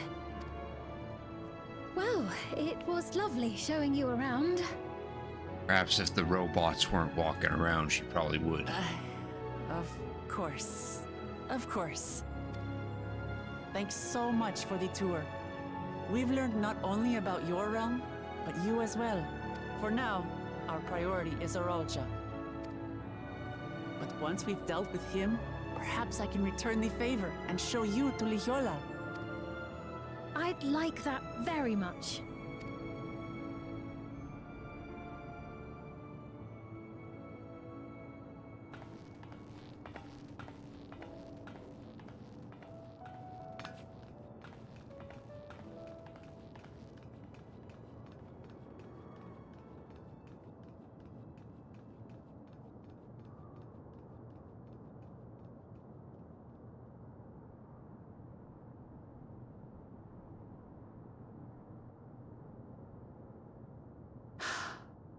It seems I've no choice but to continue down this path.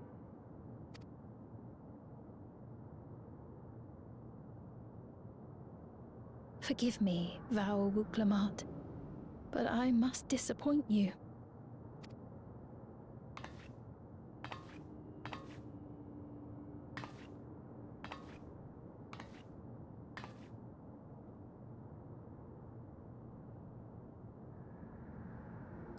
Must disappoint us.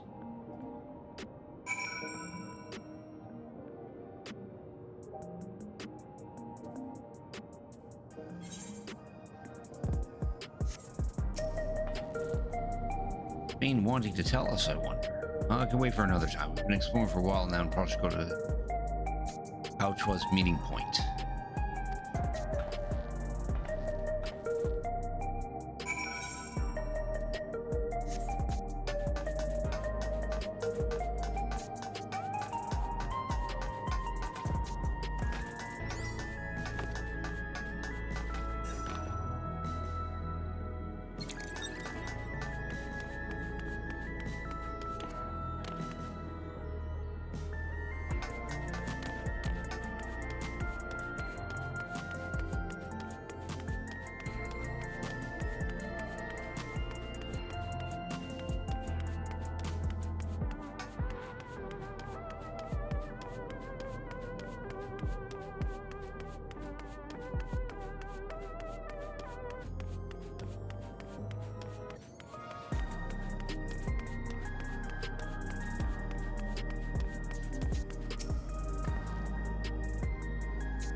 weapon.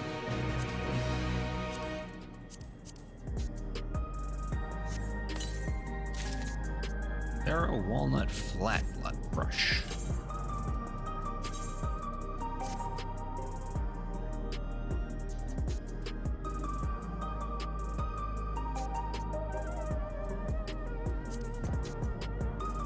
Oh, I see. It's a fancy robotic brush.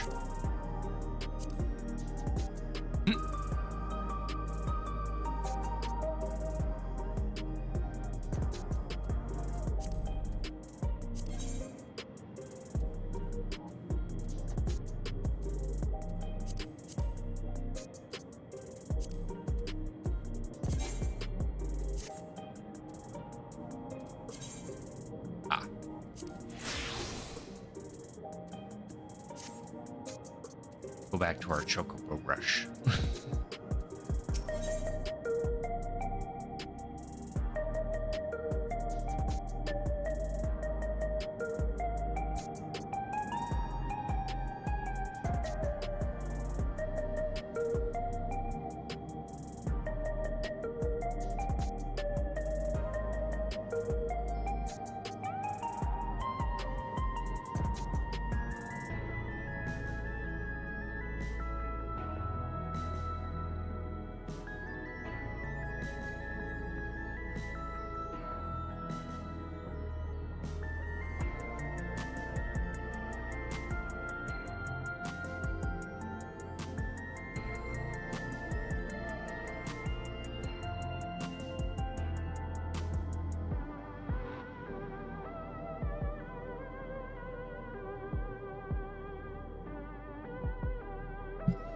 Nice, this next one gives us some more armor.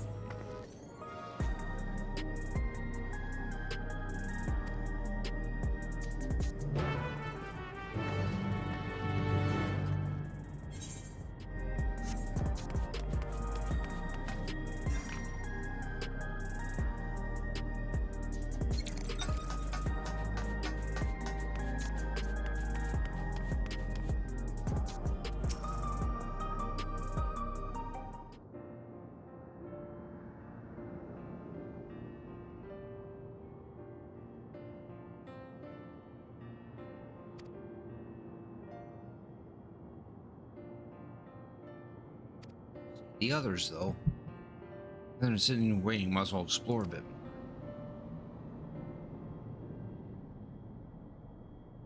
Rick, look over there. A little dude. Mamul's a child. What are they doing here?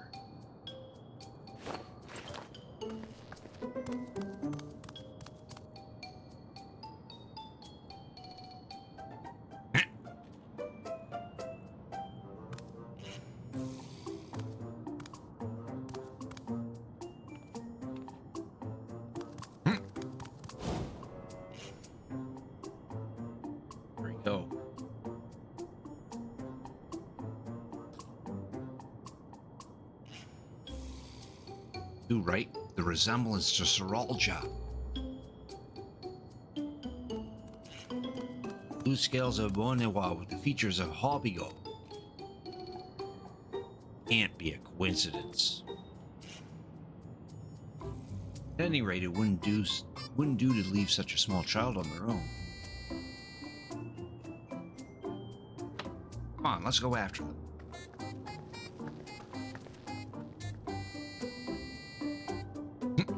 I'm just gonna stand here.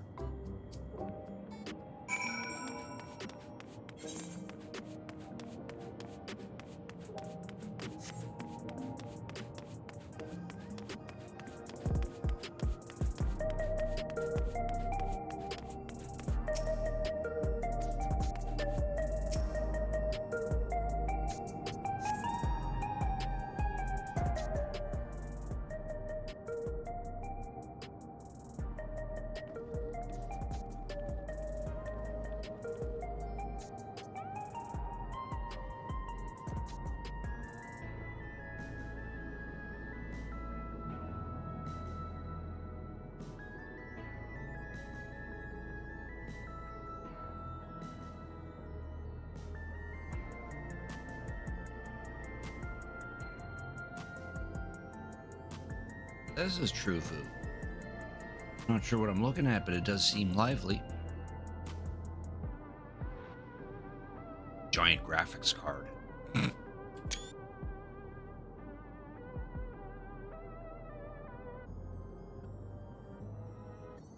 That building is just about the only one that's lit up. Not open for business at the moment, I guess. Oh, he's back. He came to us. Ah!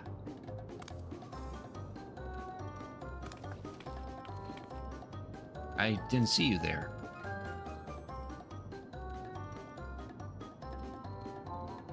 Listen, we don't mean you any harm. We just want to talk.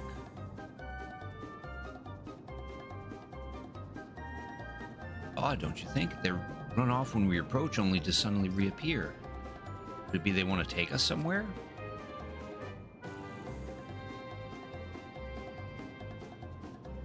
Is that the way of it? You want us to follow you? Yes. All right then, lead the way.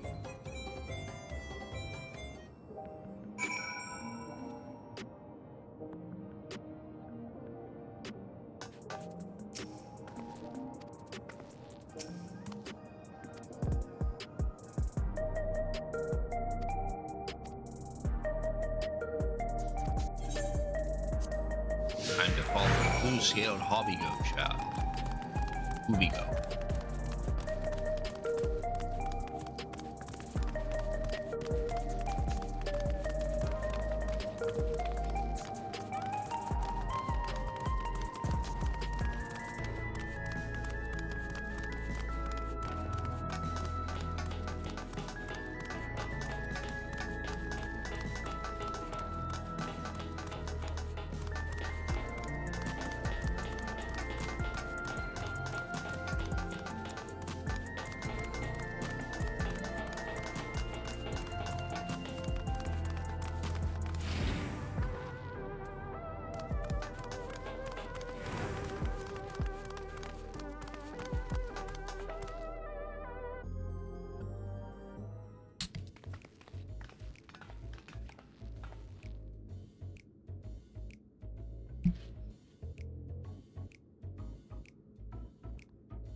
Where you wanted to bring us?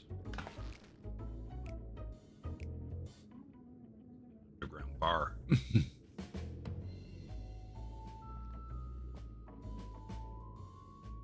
What is this place? If you're meant to relax here, this isn't working for me. Hey, what's your name? No.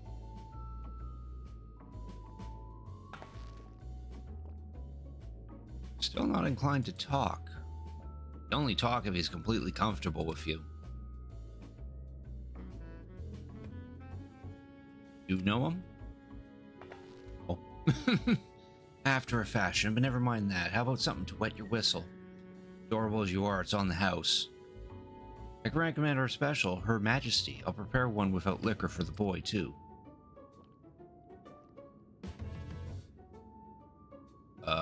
What? I don't want one. Thanks, but no thanks. We're supposed to meet a friend named Kauchua. But we ran into the child along the way and he led us here. Oh, so you have a Kauchua.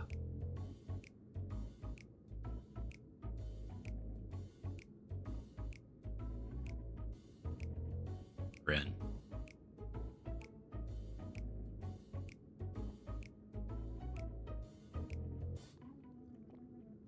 In that case, go have a chat with Big Tassos there. He'll show you a fun place.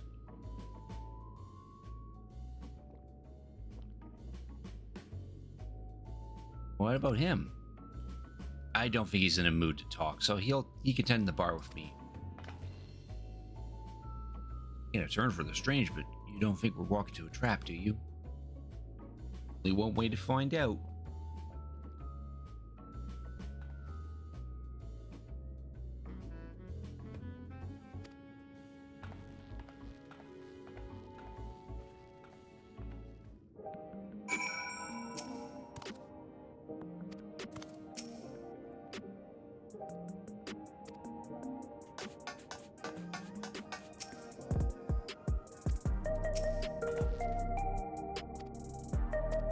What is this fun place? Cool, new armor. Yard silk coat of casting. Oh yeah, a little futuristic. Just gonna immediately revert back to our dwarven self. Gives you teeth. This gives us pants. Area is normally off limits, but a coach will have told us about you. Just follow the corridor and head into the room at the end.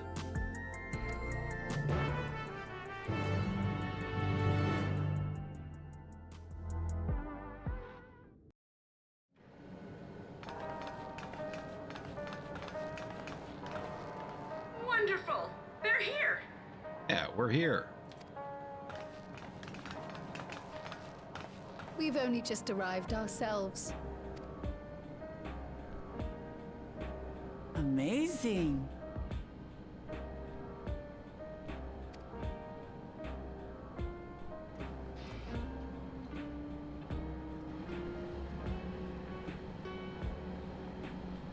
I bid you welcome to the back room. Oblivion's humble headquarters. A hideout tucked behind a drinking hole. Brings back memories, doesn't it? Hmm.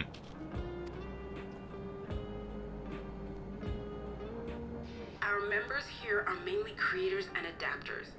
That is, scientists and engineers who specialize in electrope. They use their skills to provide support to our field operatives. Geralt, Shale, be so kind as to give our friends an overview of your duties.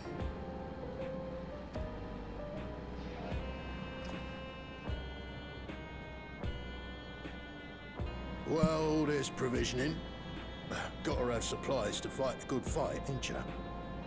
Luckily, we got the tools to craft most of what we need.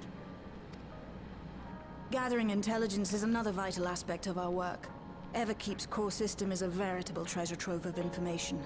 You just need to know how to get in and find it.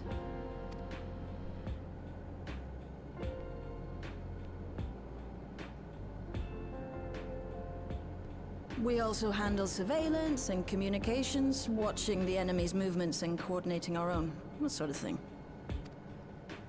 And among all our activities, we spend a fair bit of effort investigating preservation. The organization credited with laying the foundations of electrope technology. From the soul management system to Everkeep's design, they're behind just about everything you see here. It'd be no exaggeration to say they made this realm what it is. But their magnum opus was without a doubt the power which was used to join Alexandria to Tural. Interdimensional fusion. Said power isn't unlike my summoning technique and the magic within Azam's crystal. Yet, though the effect is localized, to be able to fuse realities. Even with my knowledge, I struggle to conceive how it could be possible. Incidentally, the founders of our group, a husband and wife, were members of preservation at one point. But they opposed the fusing of worlds, and so defected in order to prevent it. While not entirely unexpected, given what we have seen, this is still quite the revelation. By the by, that's an interesting earring you have there. A novel way of carrying a data storage device. Oh, so that's what the earring is. Oh, you didn't know? Well, as a precautionary measure against machine infiltration, we scan everyone as they enter. And when we scanned you, we detected a small quantity of electrope. Though it's been dressed up, that earring is a storage device and no mistake. Bought it from a shop here, did you? No, it isn't bought, but inherited. She explains that she got it from her grandfather, in a sense. So these people sent you through the portal along with the earring? Do you know aught of them? Listen, Cryle. The husband and wife who founded our order. Uh-oh. Comes a lore dump. It's believed that they were Malala. Or Lalafell. Though we have no evidence at present, we can't rule out the possibility that they were your parents, or perhaps close relations. This I posit because they were the very individuals who spearheaded the research into interdimensional fusion. As traitors to preservation, they were relentlessly pursued. If they had a child they feared they couldn't keep safe, entrusting her to the people of another world might have been their best option. My parents, the founders of Oblivion. Tell me everything you know about them, no matter how small or seemingly insignificant. Anything and everything. We don't even know their names, I'm afraid. In a bid to elude preservation's agents, we suspect they erased all trace of themselves. I'm sorry we couldn't be of more help. If you're interested, though, you're welcome to review our accumulated data. Yes, please. As an individual and member of my order both, I wish to learn as much as possible. I should also like to peruse the data. Where the joining of realities is concerned, I may well be of service. Of course. Feel free to peruse to your heart's content. Thank you. If you like, I can examine your earring. I have to say, the prospect that it belonged to our founders has me itching to take a look.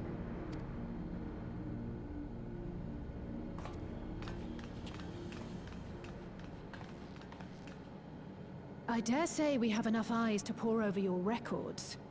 Is there any other way we might be productive? She's bored. Not right now.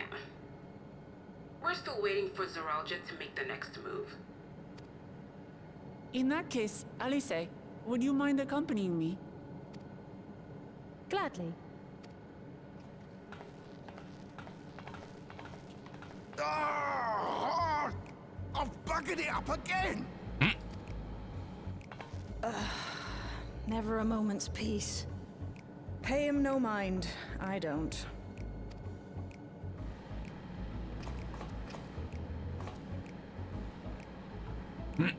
Oi, you two there! One of you give me a hand, would you? Don't matter who. I just remembered I have matters to discuss with Shale. Oh, thanks, Aaronful.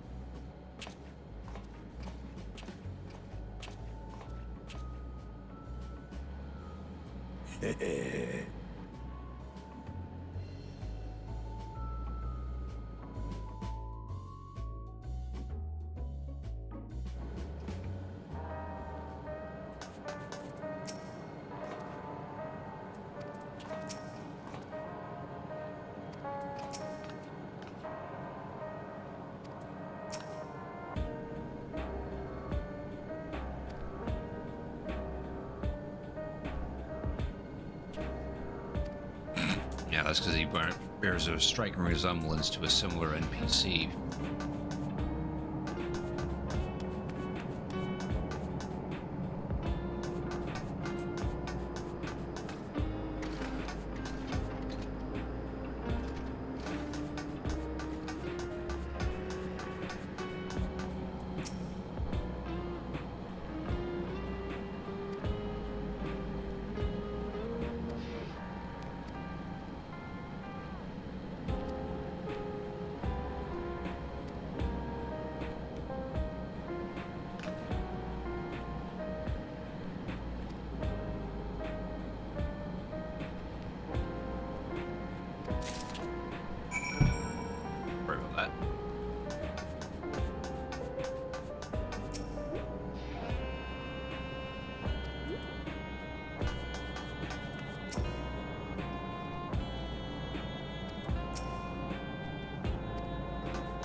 Oh, now we get a couple quests.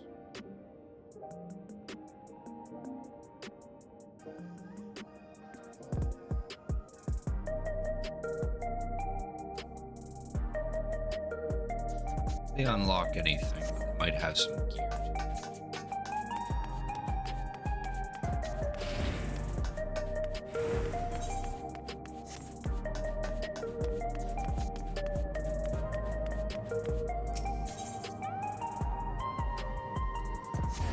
They're near Aetherites.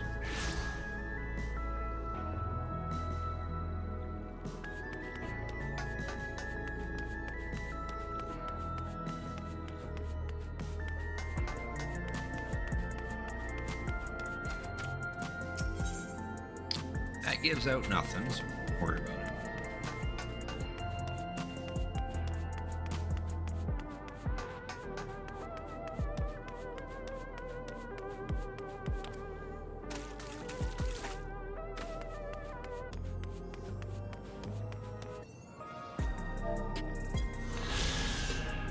Residential sector. Citizens of Solution 9 live in structures known as residential ratty. Numbered buildings have a common area on the first floor, with each household living above in separate, highly standardized apartments.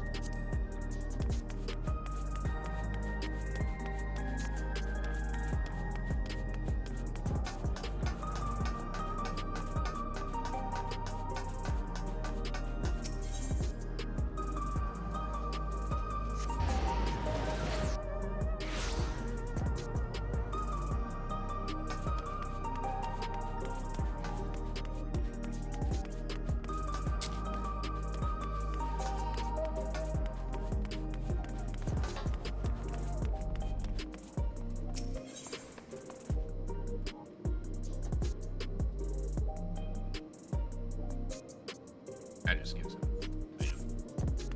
that one.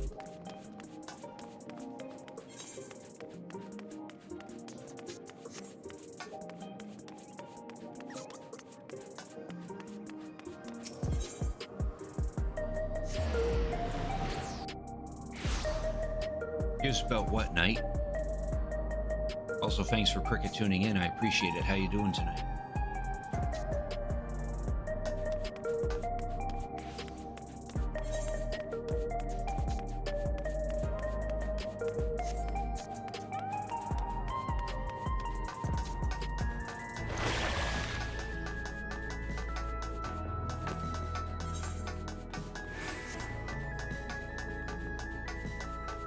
I'm doing all right.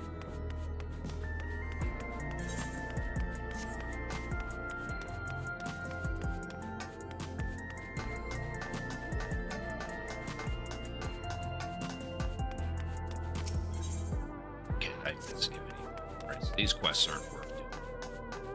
Unless I need more gil or EXP, but I don't need. I can always use gil, but don't need the EXP because we're at level 100 on Pictomancer. Wait for me to accept those as another class and bother.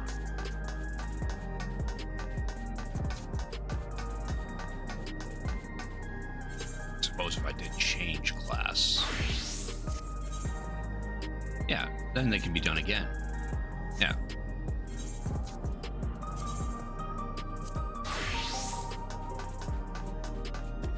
You need to get Summoner back up.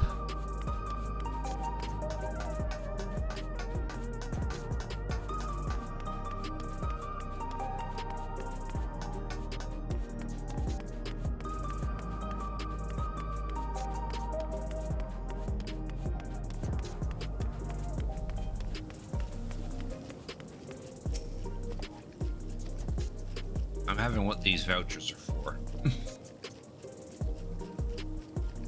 Energy tonics you can't get from vending machines. How dare you suggest I sell such dangerous stuff? Away with you, and don't come back. Got a voucher? Slip it to me then. Nice and subtle.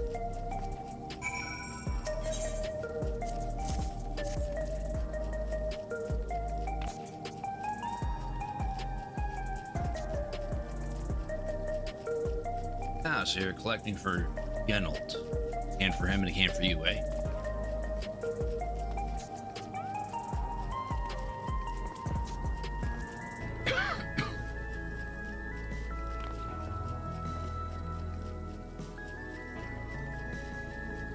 Here you go. Yours is formulated for beginners, gentler than the full strength stuff.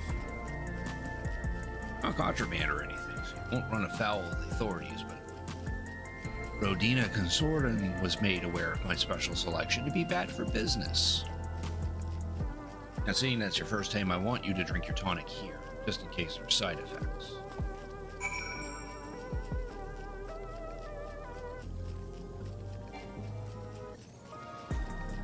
Big sippy. Drain the tonic in a single pull. Yeah, that's how you do it. Your pulse ought to quicken soon, after which you'll start seeing everything more clearly. And then finally, you'll feel a roaring surge of energy. People say it's like growing a pair of rainbow wings. Well, you haven't up and carked it. So hurry along and give Gennel his tonic. He tends to leave it to the last moment. I expect he's about to keel over. Oh, gone Super Saiyan. I gotta get some screenshots of this. Oh, okay, good. We're off.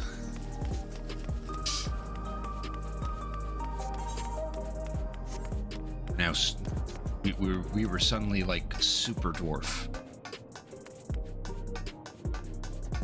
Not everyone can handle their tonic, true. But we handled it just fine.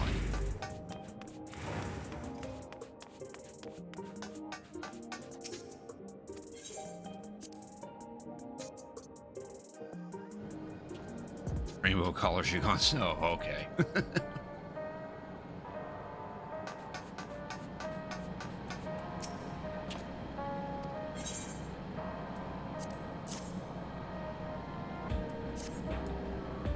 There's your energy tonic, sir. Them all charged up.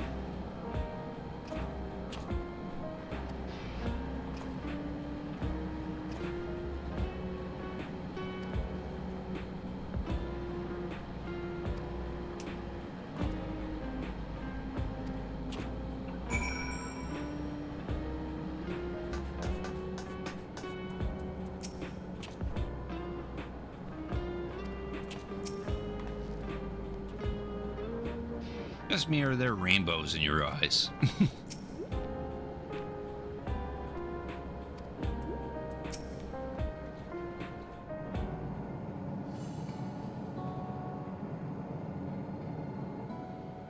I've been meaning to ask about that Mamulja child.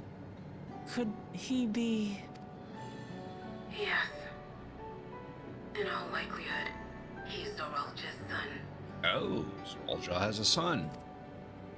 So you think so too. But what is he doing here? He was abandoned, the poor dear.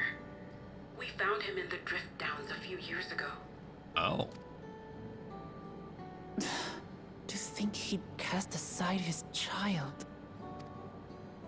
We can't say for certain who he was born to, or why he was on his own.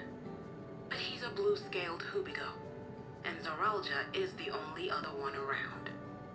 That being the case, everyone assumes they're father and son. Even the boy has put two and two together. This all happened when he was very little, so he has no recollection of his parents. It breaks my heart to think of it. What's his name?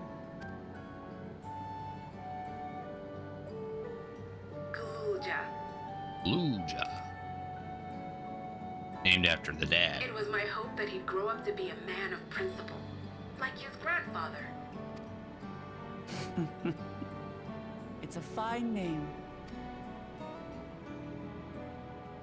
I should mention that the boy is a little unusual.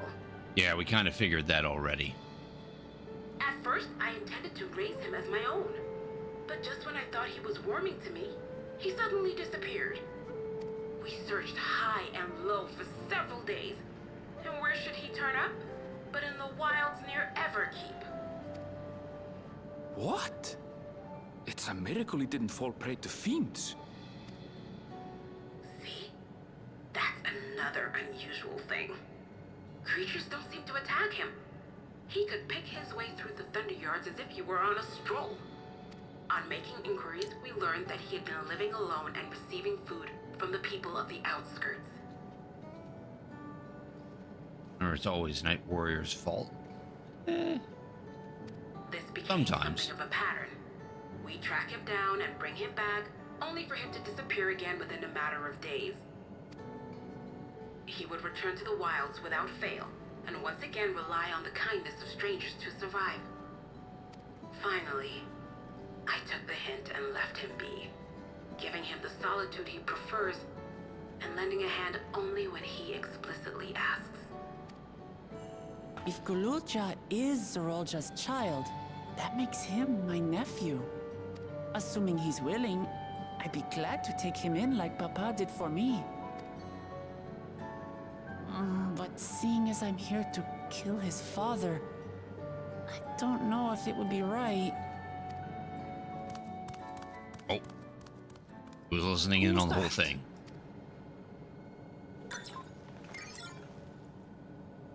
Oh dear. It's Gululja. Don't tell me he heard everything. Ah, this is my fault. I asked that he be kept away, but I should have taken more precautions. I'm going after him. I need to explain. Wait, Lamachi.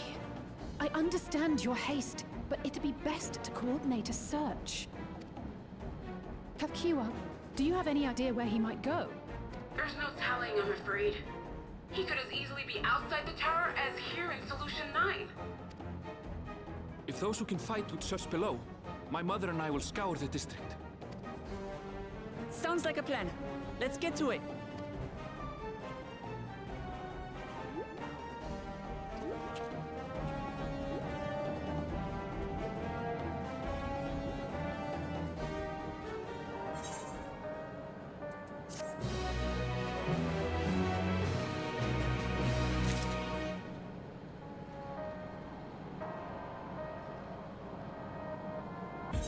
Now we get new pants.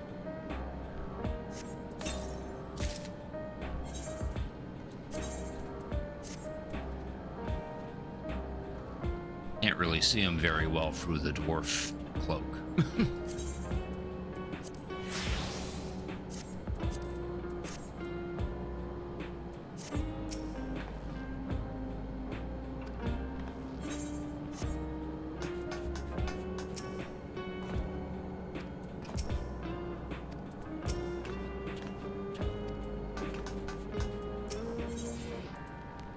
This quest gives us new gloves.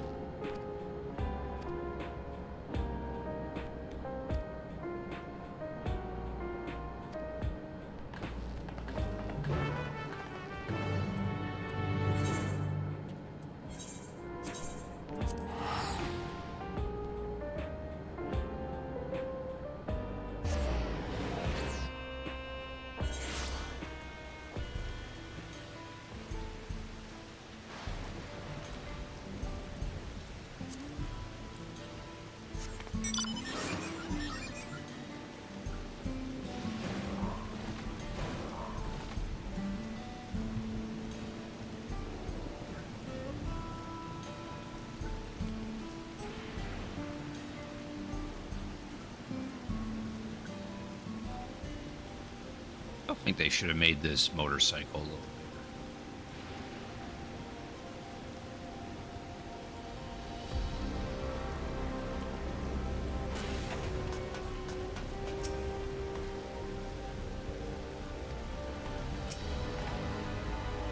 Yeah, I know. Despite being the small race in the game, that motorcycle just looks a little too tiny.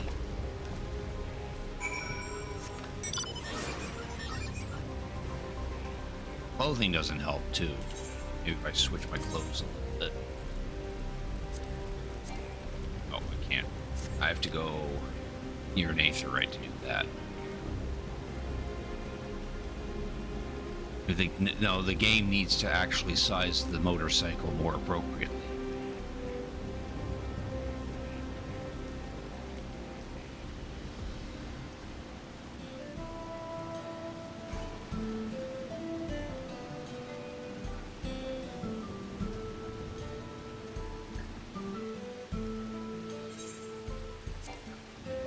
Oh, well, no.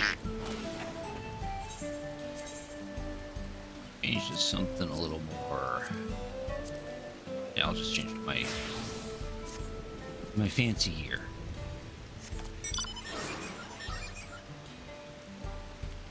Yeah. Motorcycle should have been made a little bigger for us Lalafels. Also not a very good, I don't think that's a very good posture either. Of course, I don't drive a motorcycle, so I wouldn't know.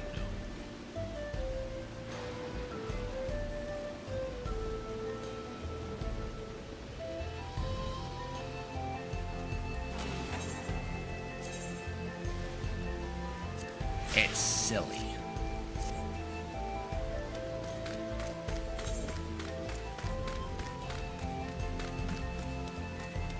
Oh, we get to go to the other side now.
Isn't here.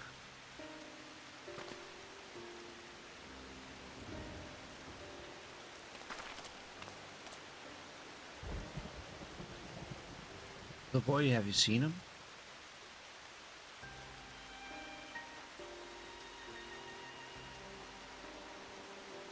Forgive me, I didn't know you were. Offense taken. My name is Tapu. Eyes may be useless, but my ears are sharper for it. I can recognize people by their footfalls, including Galuja. Oh, she's blind. Come this way. Where in the world could he be? I don't know your voices. Who are you to Galuja, and why do you search for him? Family, though we're not related by blood, his father is my brother. We just met Galuja, and we haven't had the chance to talk properly. I'm about to do something that will make him hate me, and I wanted the chance to explain. Your brother? That means you're... Yes, I'm Wuk Lamat, vow of resolve of Tuliolal. And I've journeyed here to bring my brother Zaralja to account for murdering our people and our father. When all said and done, Galuja may want nothing to do with me. Alas, I'll always consider him family. I'll always be there for him, and I want him to know that. There's you part to do what you must. The quiver in your voice tells the tale. Galuja was headed south. There he has a place that is as close to a home as he knows. find and bear your heart to him. Should he in turn bear his heart to you, accept and respect his wishes, as Queen Sphene respected ours when she granted us a place in her realm. I will, don't worry. What do you mean when you say Sphene respected your wishes? Out of concern for our well-being, Her Majesty has urged us to reside inside Everkeep. When we declined, not only did she gracefully accept our decision, she granted us the necessary supplies to make our home here. Since then, she has paid us regular visits to see how we fare.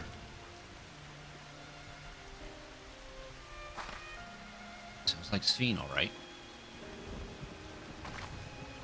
Thanks for telling me about Galuja. I'll find him and we'll have a good talk. Continue south, it seems. Let's keep our eyes peeled as we make our way.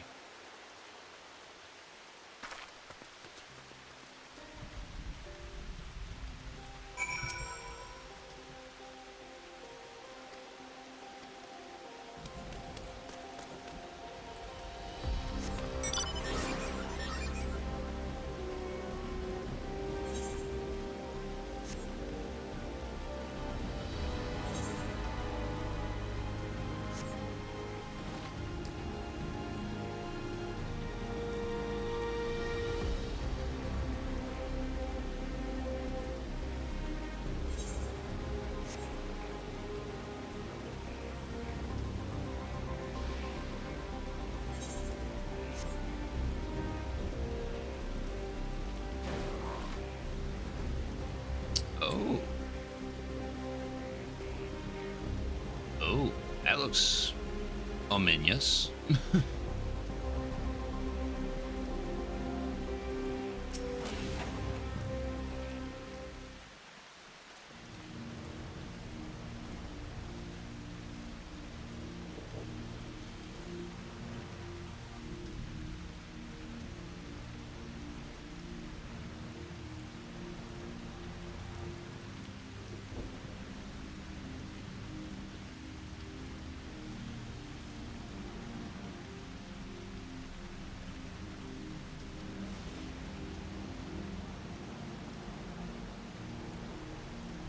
Architecture looks nothing like we've seen so far. It's more Charlian.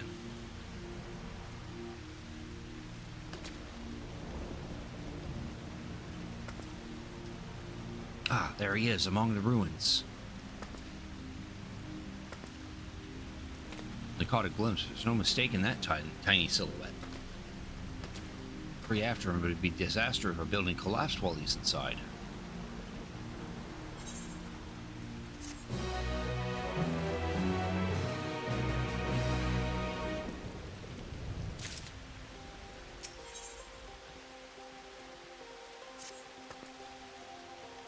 For a moment before he disappeared behind a building, but I'm pretty sure Galuja was heading further south.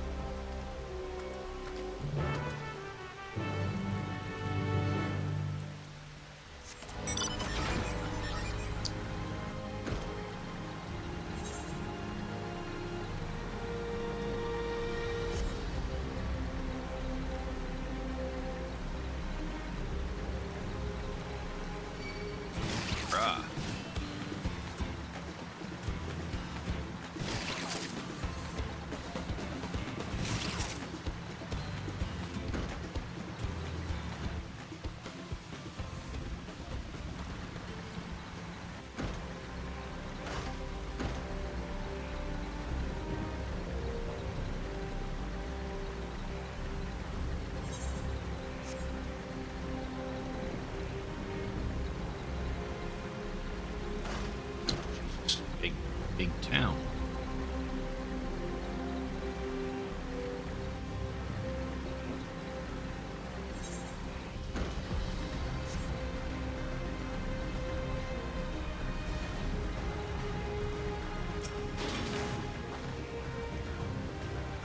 The area with the canals and debris make it hard to get a good view.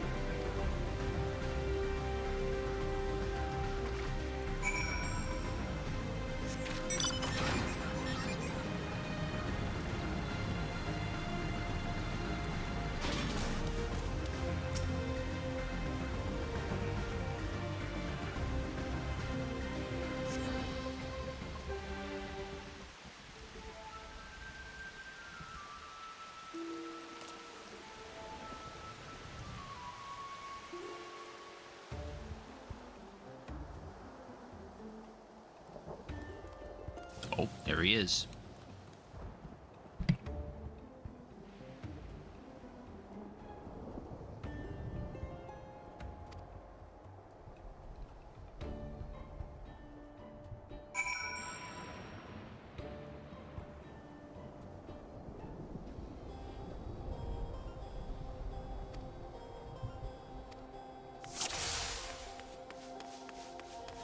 Time for unnecessary stealth mission.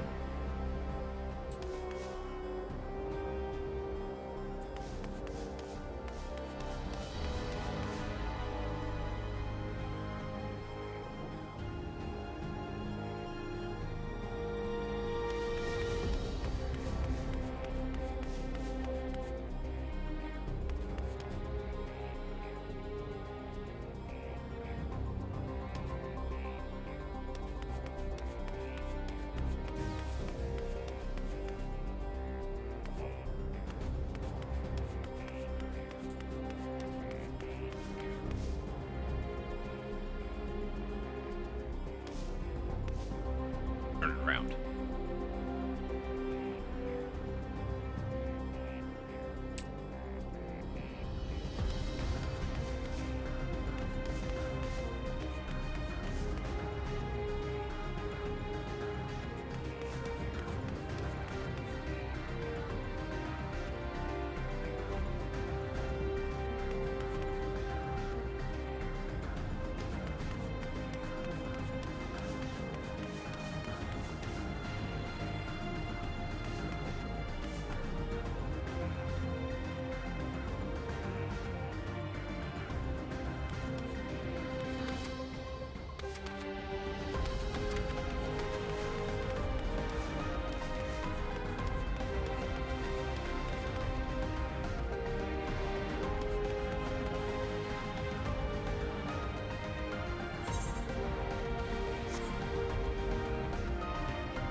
You.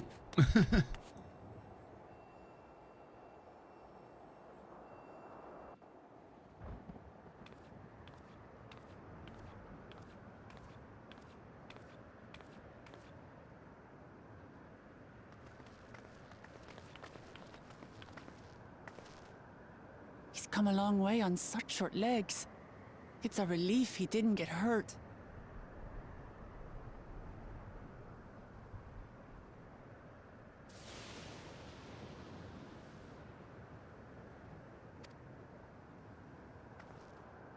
What's here, I wonder?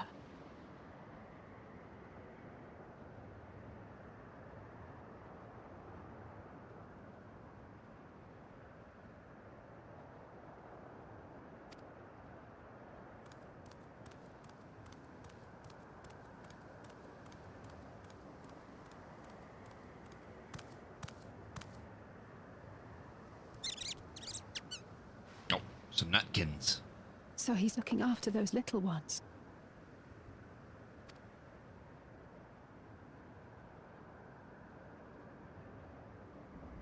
Gululja.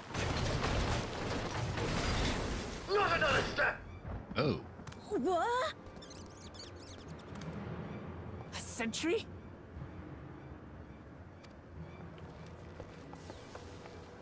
Run, Gululja, run! You know the boy. Who are you? And what do you want?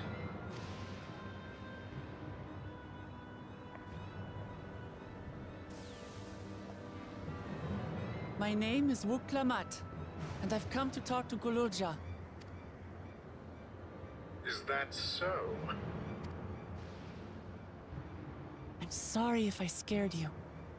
I want to get to know you better. That's all.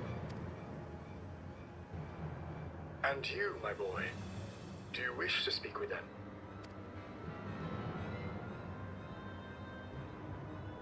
I heard them talking. She said she's going to kill my father. Villains! I will deal with them forthwith!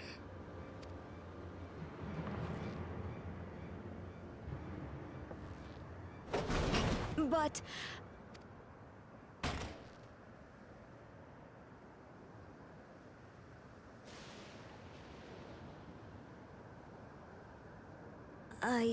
I want to get to know her too.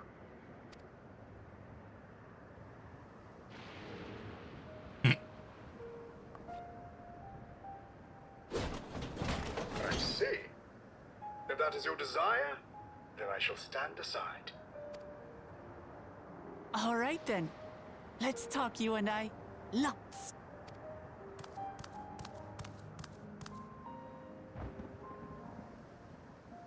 But, who's the ancient-looking and articulate machine? If I look ancient, it is because I am. This has been my vessel for no less than 380 years. Oh, wow. Vessel? Otis is my friend. When I was hungry and sad, he came and looked after me. He cooks for me and teaches me all kinds of things. Like how to read and write and not be noticed by dangerous creatures. This machine cooks for you?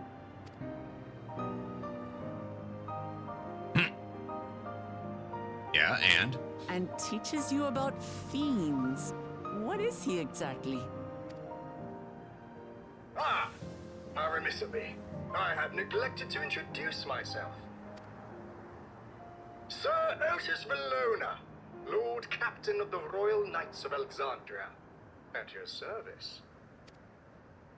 You're captain of the Knights?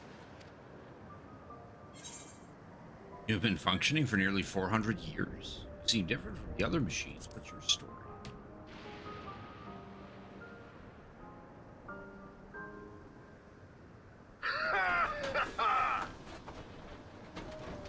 And there I thought it was Kululja with whom you wished to speak.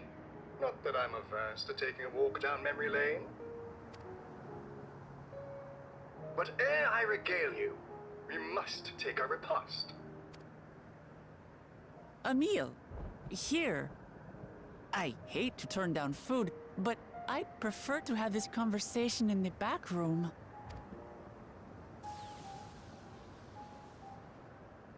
Please, I'm really hungry. All right, all right. A repast it is. She's going to spoil her nephew silly. I'll send word to Erenville so the others can stop worrying. Now, if I might prevail upon your assistance, I shall whip up my most delectable specialty.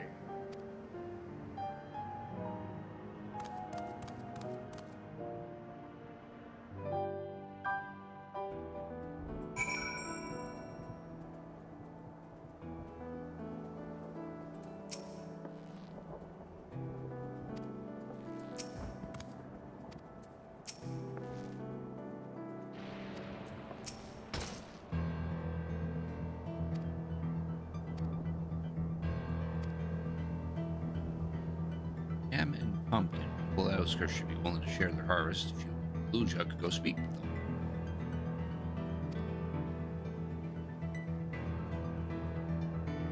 Bullback meat. Creatures are found grazing on the slopes outside of town.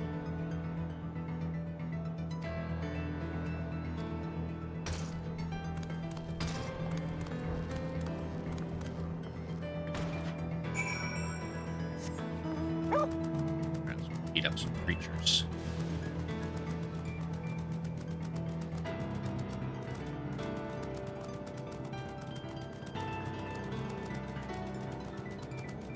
This must be the Kingdom of Alexandria. What's left of it.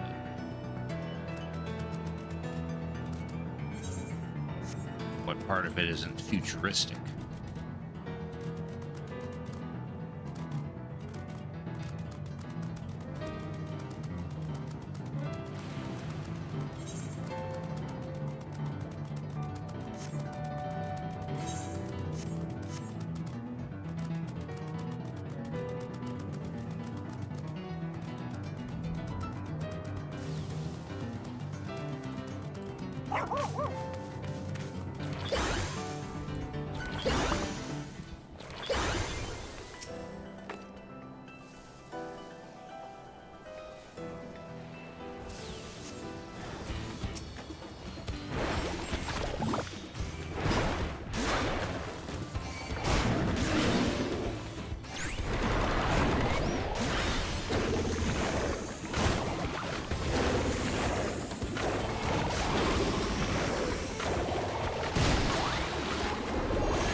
Yeah, a meat's right here.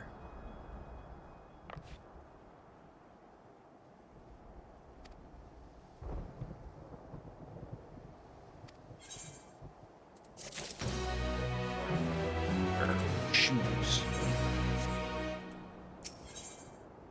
And this one will give us headgear.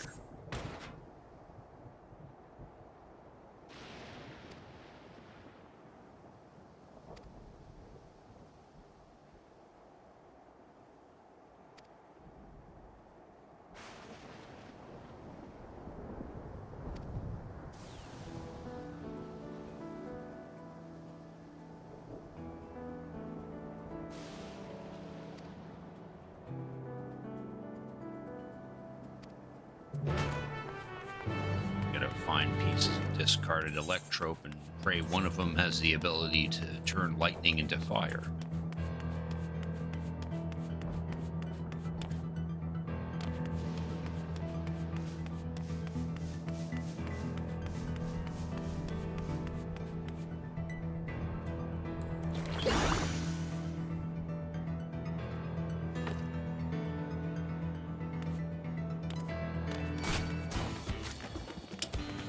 Not aggro that.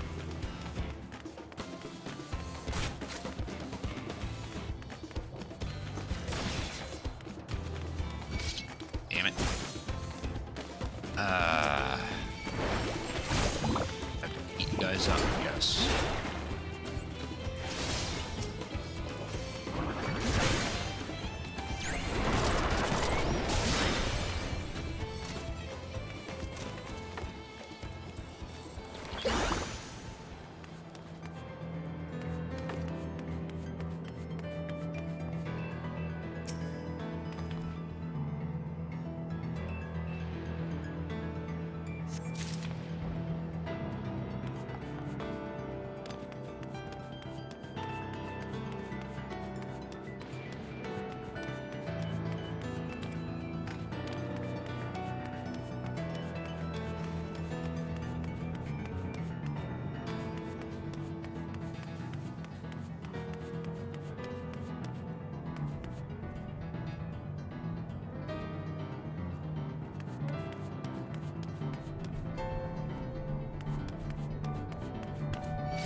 Aether current.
Kind of thing families do, Galucho. We have meals together and talk about what's on our minds. Date with your father? Yes, and with them and my brothers. It's mostly the head of Resolve and I doing the talking, though. Juana and the head of Reason occasionally joined in, and Zoralja spoke when he was spoken to. I have two papas. Does that mean one is yours and the other is my father's? Oh no, both are our father. He is what people call blessed siblings, of a Mulja with two heads. Zoralja is his true-born child, while Juana and I were adopted and don't share the same blood. That doesn't make us any less a family. What matters is that our hearts are connected. The head of Resolve taught me that. Family. You share someone like that too? A person you think is family even though you don't share the same blood? That's a good question. What about you?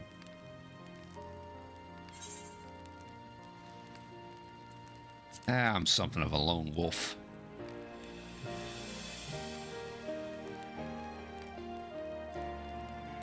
Must be strong. I don't think I could be alone for that long, like that for long.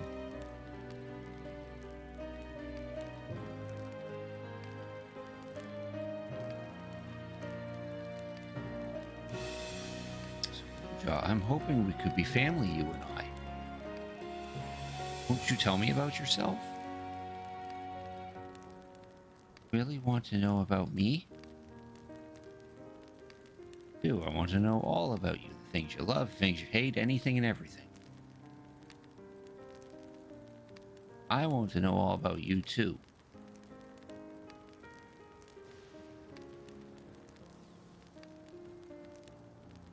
Reminds me, we were hoping to hear your story too, Otis.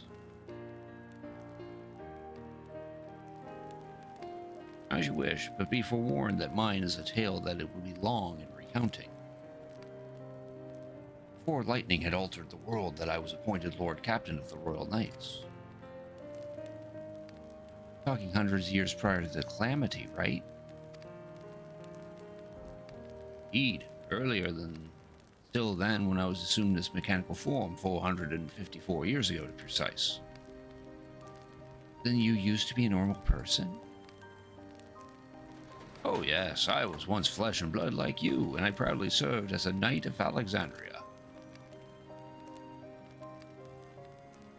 Rather than a machine that behaves as a person, you are an actual person? How is this possible? Only natural that you are confused. Hear my tales at the end, and all shall become clear.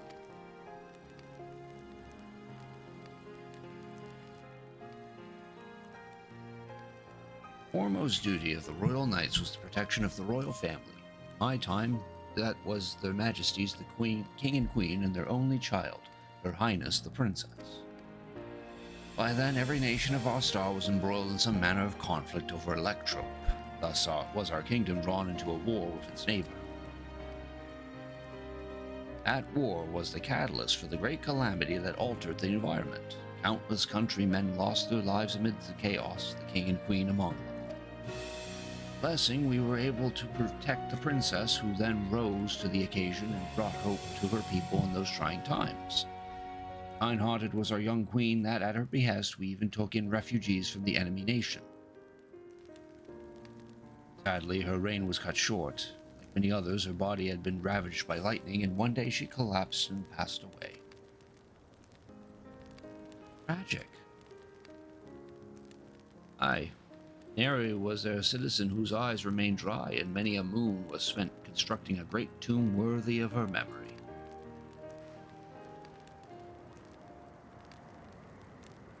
I clung to hope still, for while Her Majesty was on her deathbed, the kingdom's finest scientist has successfully extracted her soul.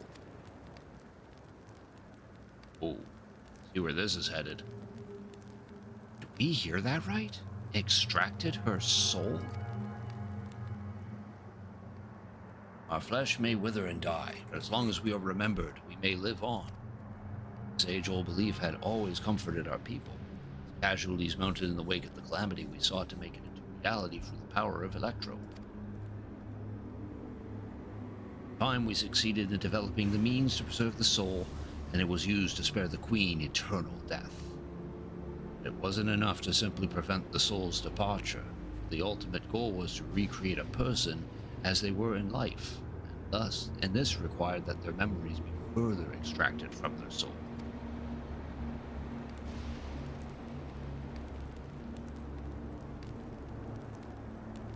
It took many more years of research to make this possible, by which time I had become a gray old man.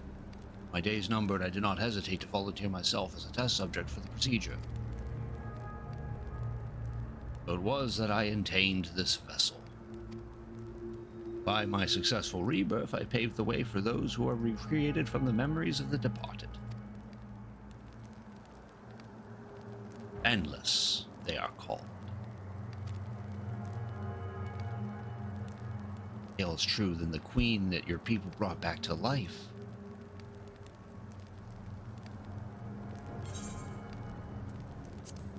wouldn't be Sphene, would it?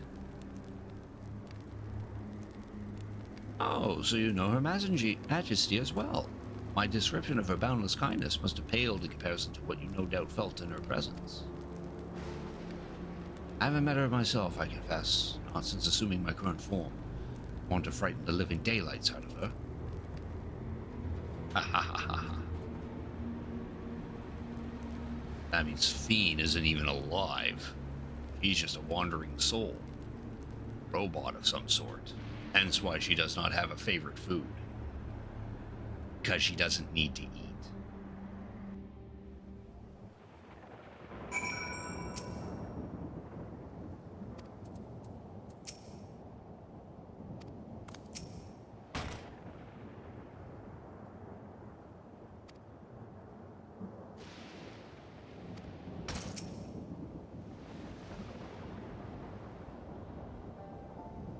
Endless. So all this time, Sphene wasn't alive?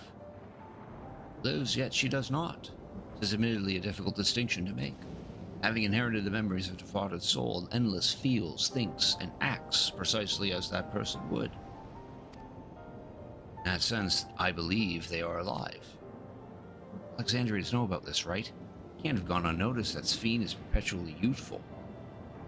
One really knows about the Endless. People who wear regulators don't even think about death. Everyone sees that the Queen doesn't change, but they just accept it. To them, it's just who she is.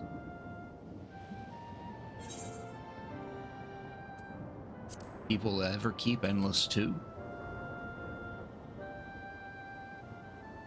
Well, there should be as many Endless as those who have died. I believe they are limited where they can exist. Queen Sphene is unique in her ability to appear before you. Strictly speaking, I myself am not an Endless. They are created using memories extracted from the soul, but my entire soul was placed inside a machine.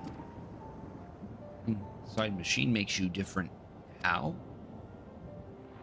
I do not understand the finer points. My life is bound to this vessel. If it breaks down, it would be over for me, much like a being of flesh and blood. Hardly an endless, unchanging life, I'm sure you'll agree. This unchanging life can't help but be reminded of the Ia.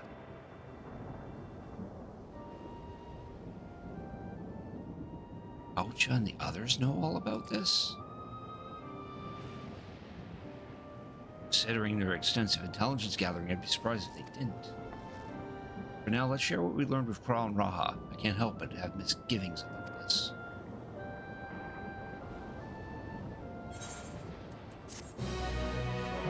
And now we have our new hat.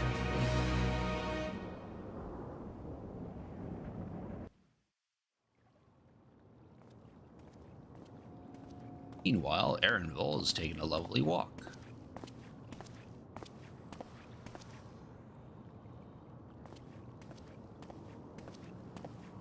Nahe, is that you? Good gods, Ellen Nespia! It's been too long, my friend. Where have you been all these years? What have you been doing with yourself? Hold on. They say Queen Sphene has guests from outside the barrier. That's you, I gather? It seems so. I'm looking for my mother. Do you know where she is? Your mother? Sorry, but what was she like again? What? It's Kafkiwa. You know, the one who was too adventurous by half? Who journeyed with the Dawn Servant? It's not ringing any bells. You can't be serious. Ours was a tiny little village. Surely you remember her. Not with that doohickey on his forehead. I really don't. It's all a blank. Is anyone else here from the village?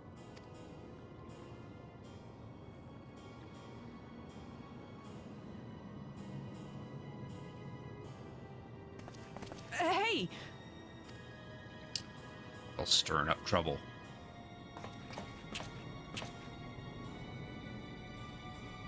Huh? Ellen Nespia? I'm looking for Kafkiwa. Where is she? What's this all of a sudden? Who's Kafkiwa?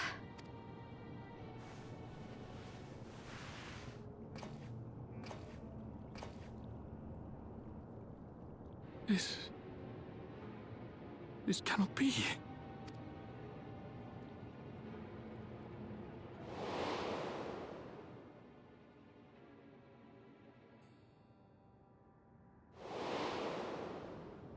Proof that she's technically dead. The memories of the departed are taken away. No.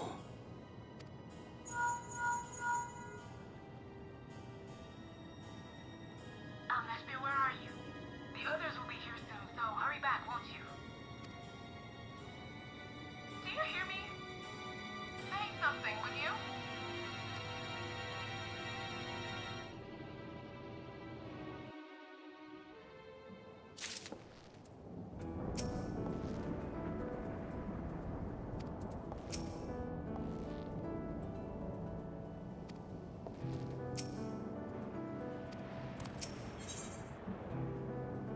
free dye.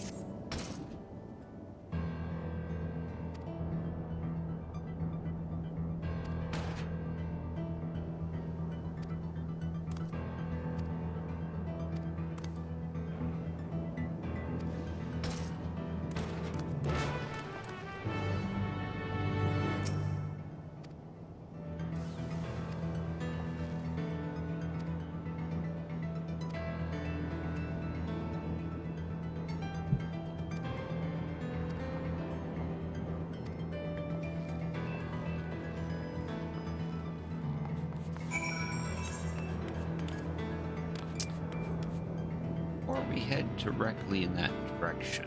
Oh, there's also a quest that we can go all the way in here. Let's see if we can go touch that aetherite that's up here.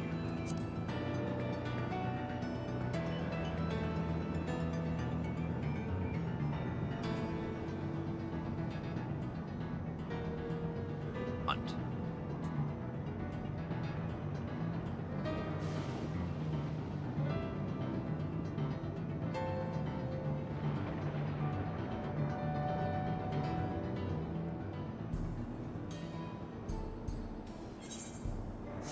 Here, must take a look at these two vests. That doesn't give anything for it.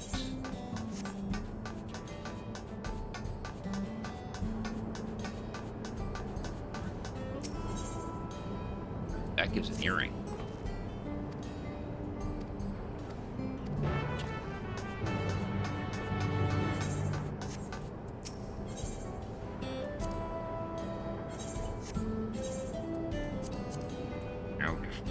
Finally use these and update my gear. We're in a sanctuary.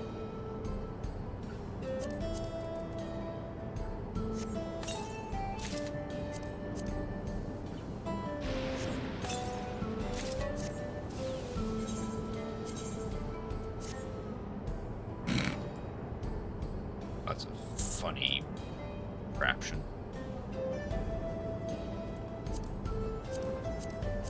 That's pretty neat, though.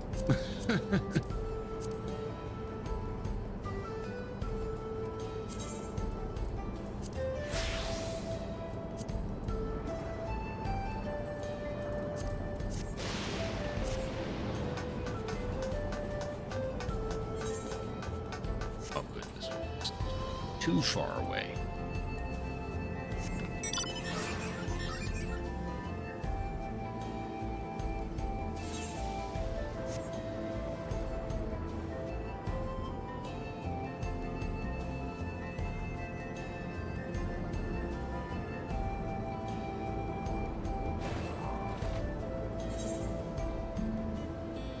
Maybe it is. At this hill. Yeah, we have to... No. I guess it is far away. That looks dangerous.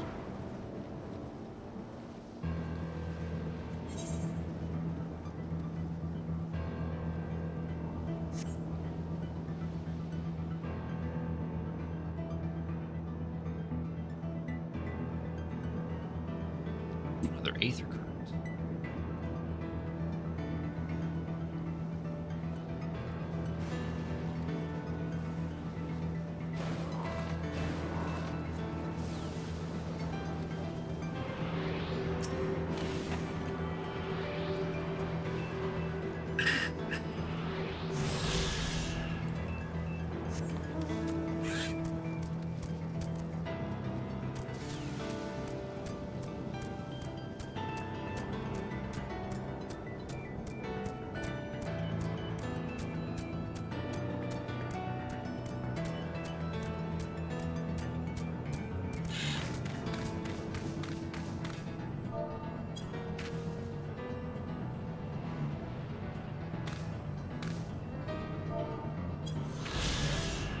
Crackling chasm. According to Alexandrian historians, this chasm was rent open by a weapon of war during the Storm Surge conflict. It's since become a reservoir of concentrated lightning energy. A massive excavator is in constant operation of mining electrope from its depths.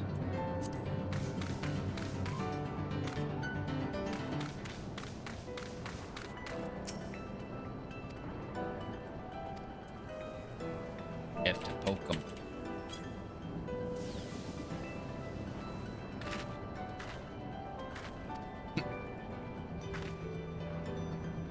I hear about delivery. Oh god, it's delivery.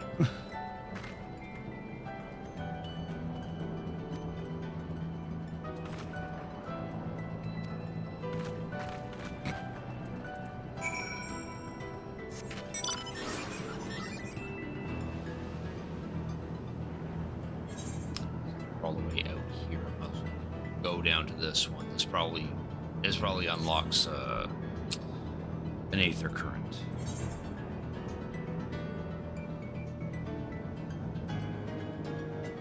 Here too.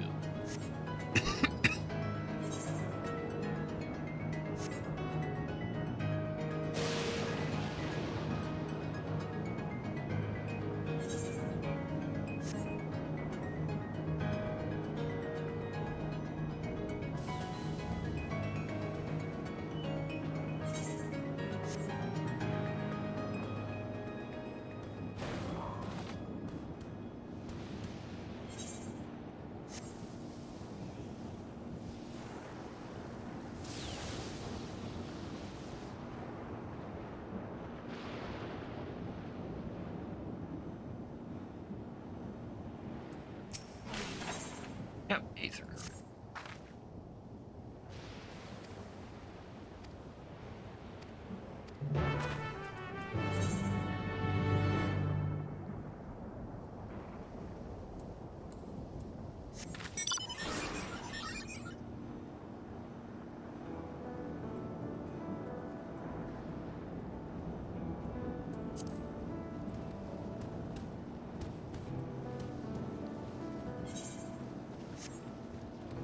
Excuse me.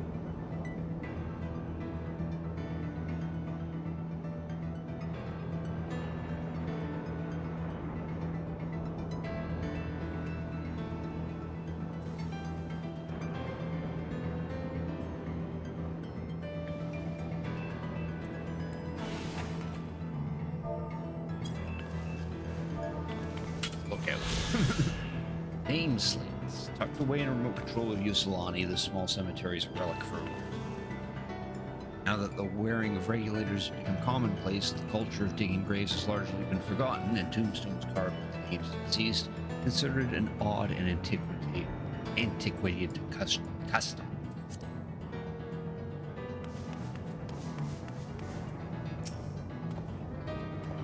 This is not the sort of place one expects to make idle conversation with strangers. Are you one of those travelers beyond the barrier everyone's talking about?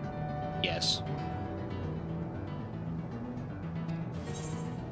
Have I ever visited a grave to pay my respects? Oh yeah. Multiple times, unfortunately.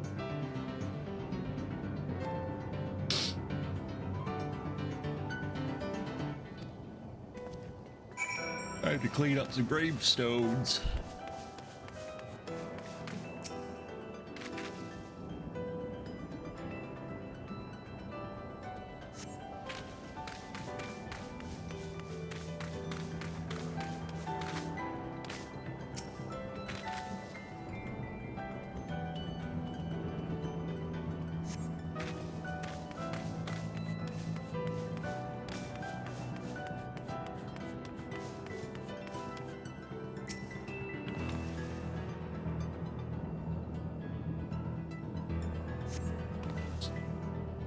Just now noticing I'm getting a frame dip on the stream depending on where my camera is positioned.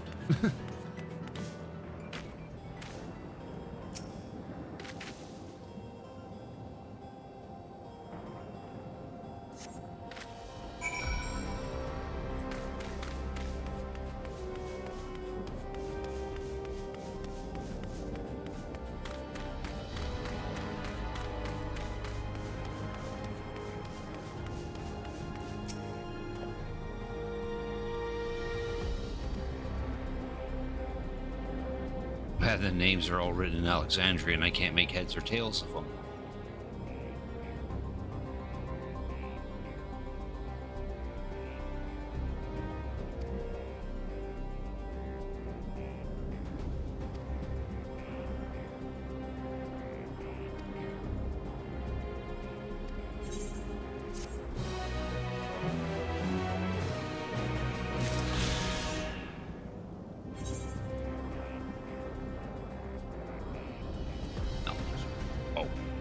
I forgot to attune to that aetherite, so I can't even warp to it.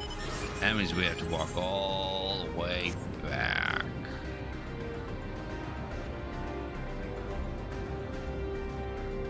This direction where the frame drops out. Must be all the thunder in the sky that's causing it.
Now we get a new ring.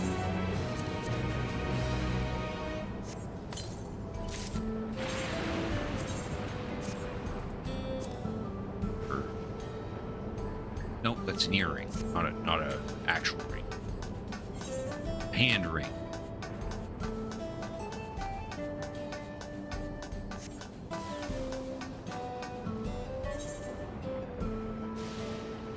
Probably faster this way.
This one gives an actual hand ring.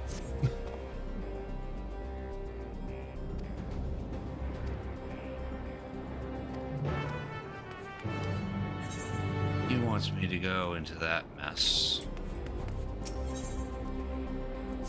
It's an Aether current quest. Go further. Well, the one I accepted here, we actually don't have to do it. It's just that it gives us a free piece of equipment, so it's kind of worth doing. Well, the one I just accepted from her, that unlocks an Aether current, which is tracked here, and if I can fill all this up, then I'm able to fly in the area. So for example, I've got it all unlocked in these 4 zones, but I'm now currently working on this zone. According to this, I need to do 2 more quests, with this one I just accepted being one of them. And I still have to find 1, 2, 3, 4, 5, 6 of them all out in the field. So I gotta explore this whole area on foot to find the remaining 6 in order to unlock the ability to fly.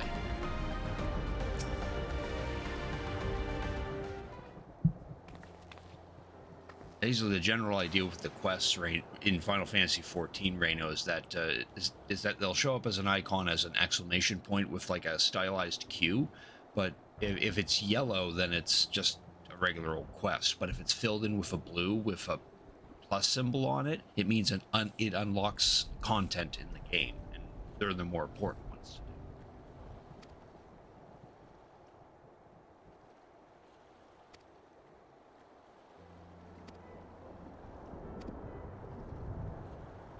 Pretty much just updating. Sphene again. Sphene, what are you doing here? My people, are you doing the same perchance? You are, yes. Yes. Is there something we'd like to talk to you about? Can we have a word in private? Angry.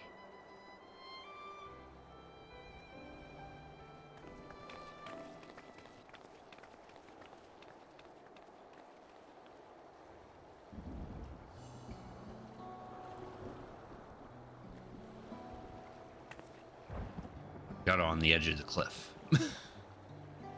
So you know about the Endless.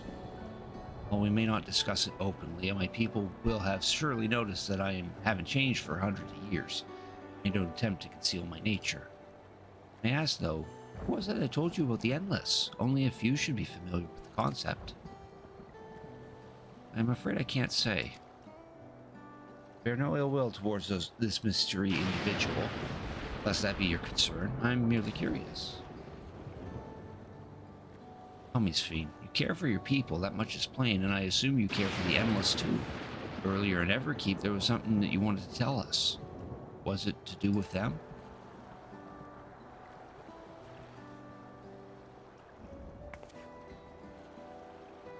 Endless are as dear to me as my living citizens. They are as much my family. Can only be sustained by meeting certain exacting requirements. Thus far, we've managed to do so, but should more people die, I fear we would be pushed beyond our limit. Preservation demands vast amounts of energy. Energy? I don't understand the workings of it all, but is there something we can do to help? Then...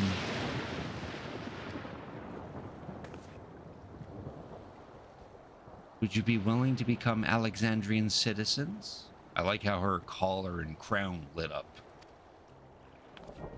What? I have my nation, my people to protect. I can't just become Alexandrian. Indeed. I suppose you cannot. First you tell us to make peace, then you tell us to go home. What exactly is you want? Same as you, of course, to protect my people.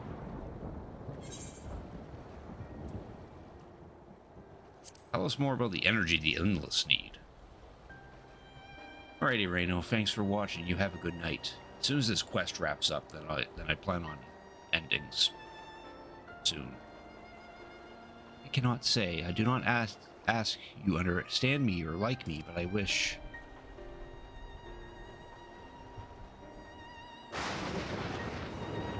I wish we had been born on the same side of it.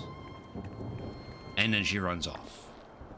Hey, what do you mean by that?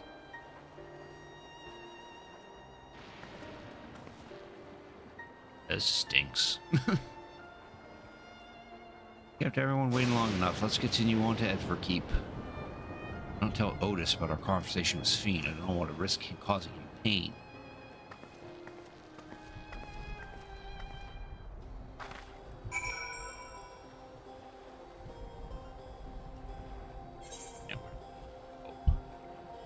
We need to do these quests later. Okay, I see here.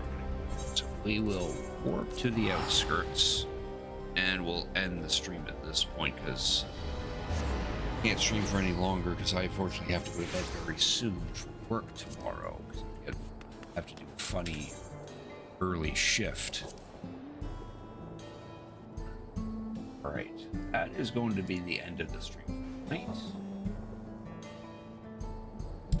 Next stream will be tomorrow. I do have work tomorrow, but I'll be off a little sooner than usual. So there'll be a 3-hour stream where I believe I'm planning to play Genshin Impact because I want to play, I want to do the latest Archon quests, the main storyline that got added. I think it's been a week now. Tomorrow's stream will be focused on Genshin Impact.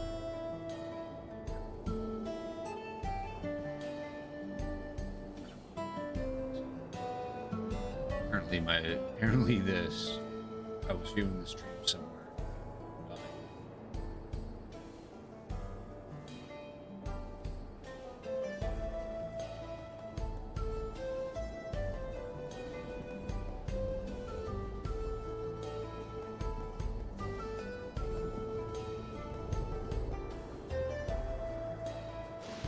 You know what? I'm probably not going to do a raid.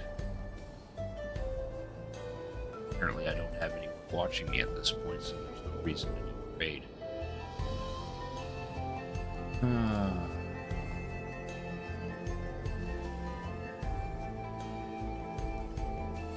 I think we'll just do it. So again, next stream will be tomorrow. We'll play some more Genshin. We'll play some Genshin Impact. So with all that said, thank you all for watching. Hope you have a good night, and I hope to see you all tomorrow.